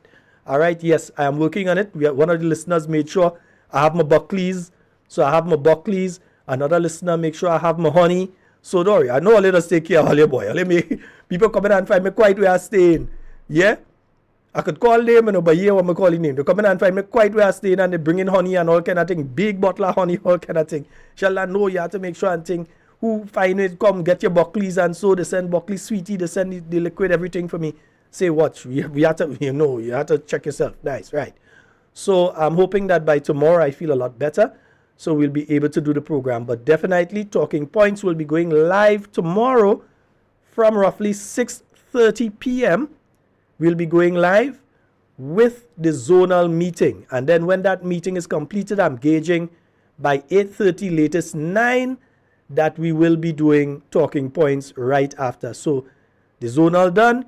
Then you'll see we put up the thing and we sign in with Talking Points and we do Talking Points up until 10 immediately after. All right, folks? So that's all the time we have for Talking Points tonight. It's been wonderful being here with you.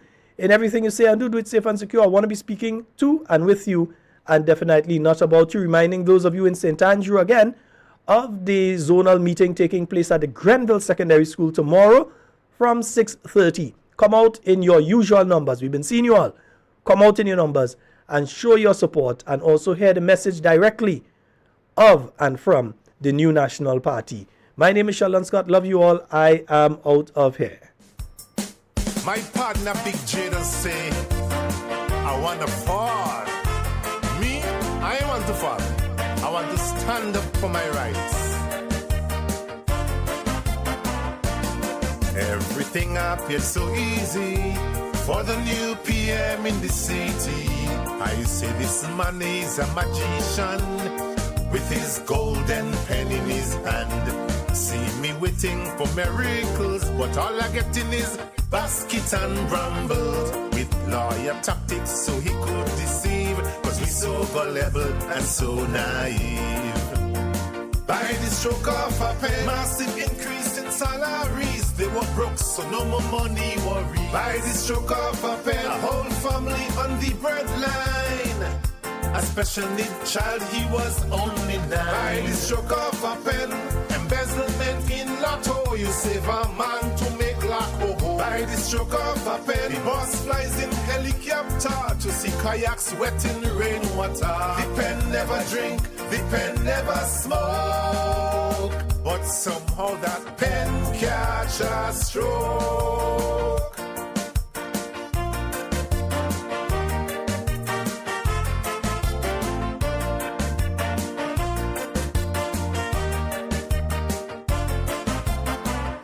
I say this man can be serious, like he out to papi show us, running our country is no game.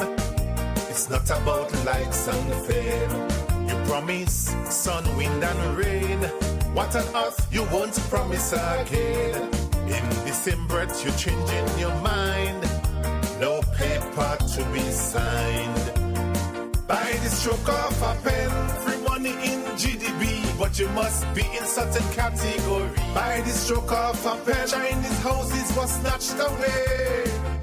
70,000 they cannot pay. By the stroke of a pen, planting only black pepper, forget coconut, meg and banana. By the stroke of a pen, make me an ambassador to Dubai, China or Russia. What happened to the damn pen? I don't know. Maybe the ink just stopped flow.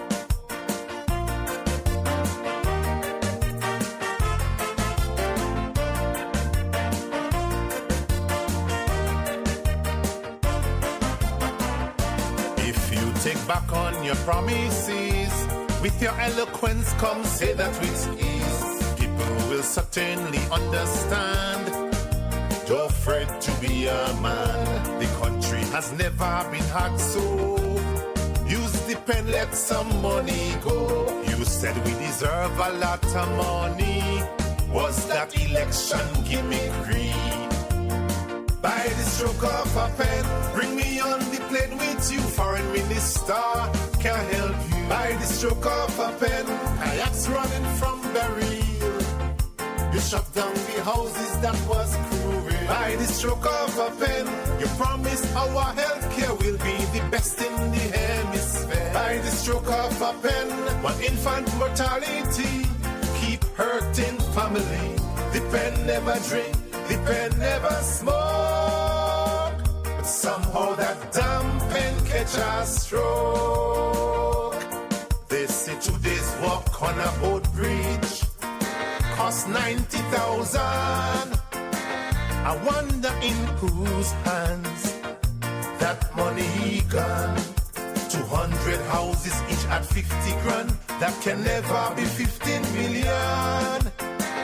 I wonder in whose hands the 5 million gone.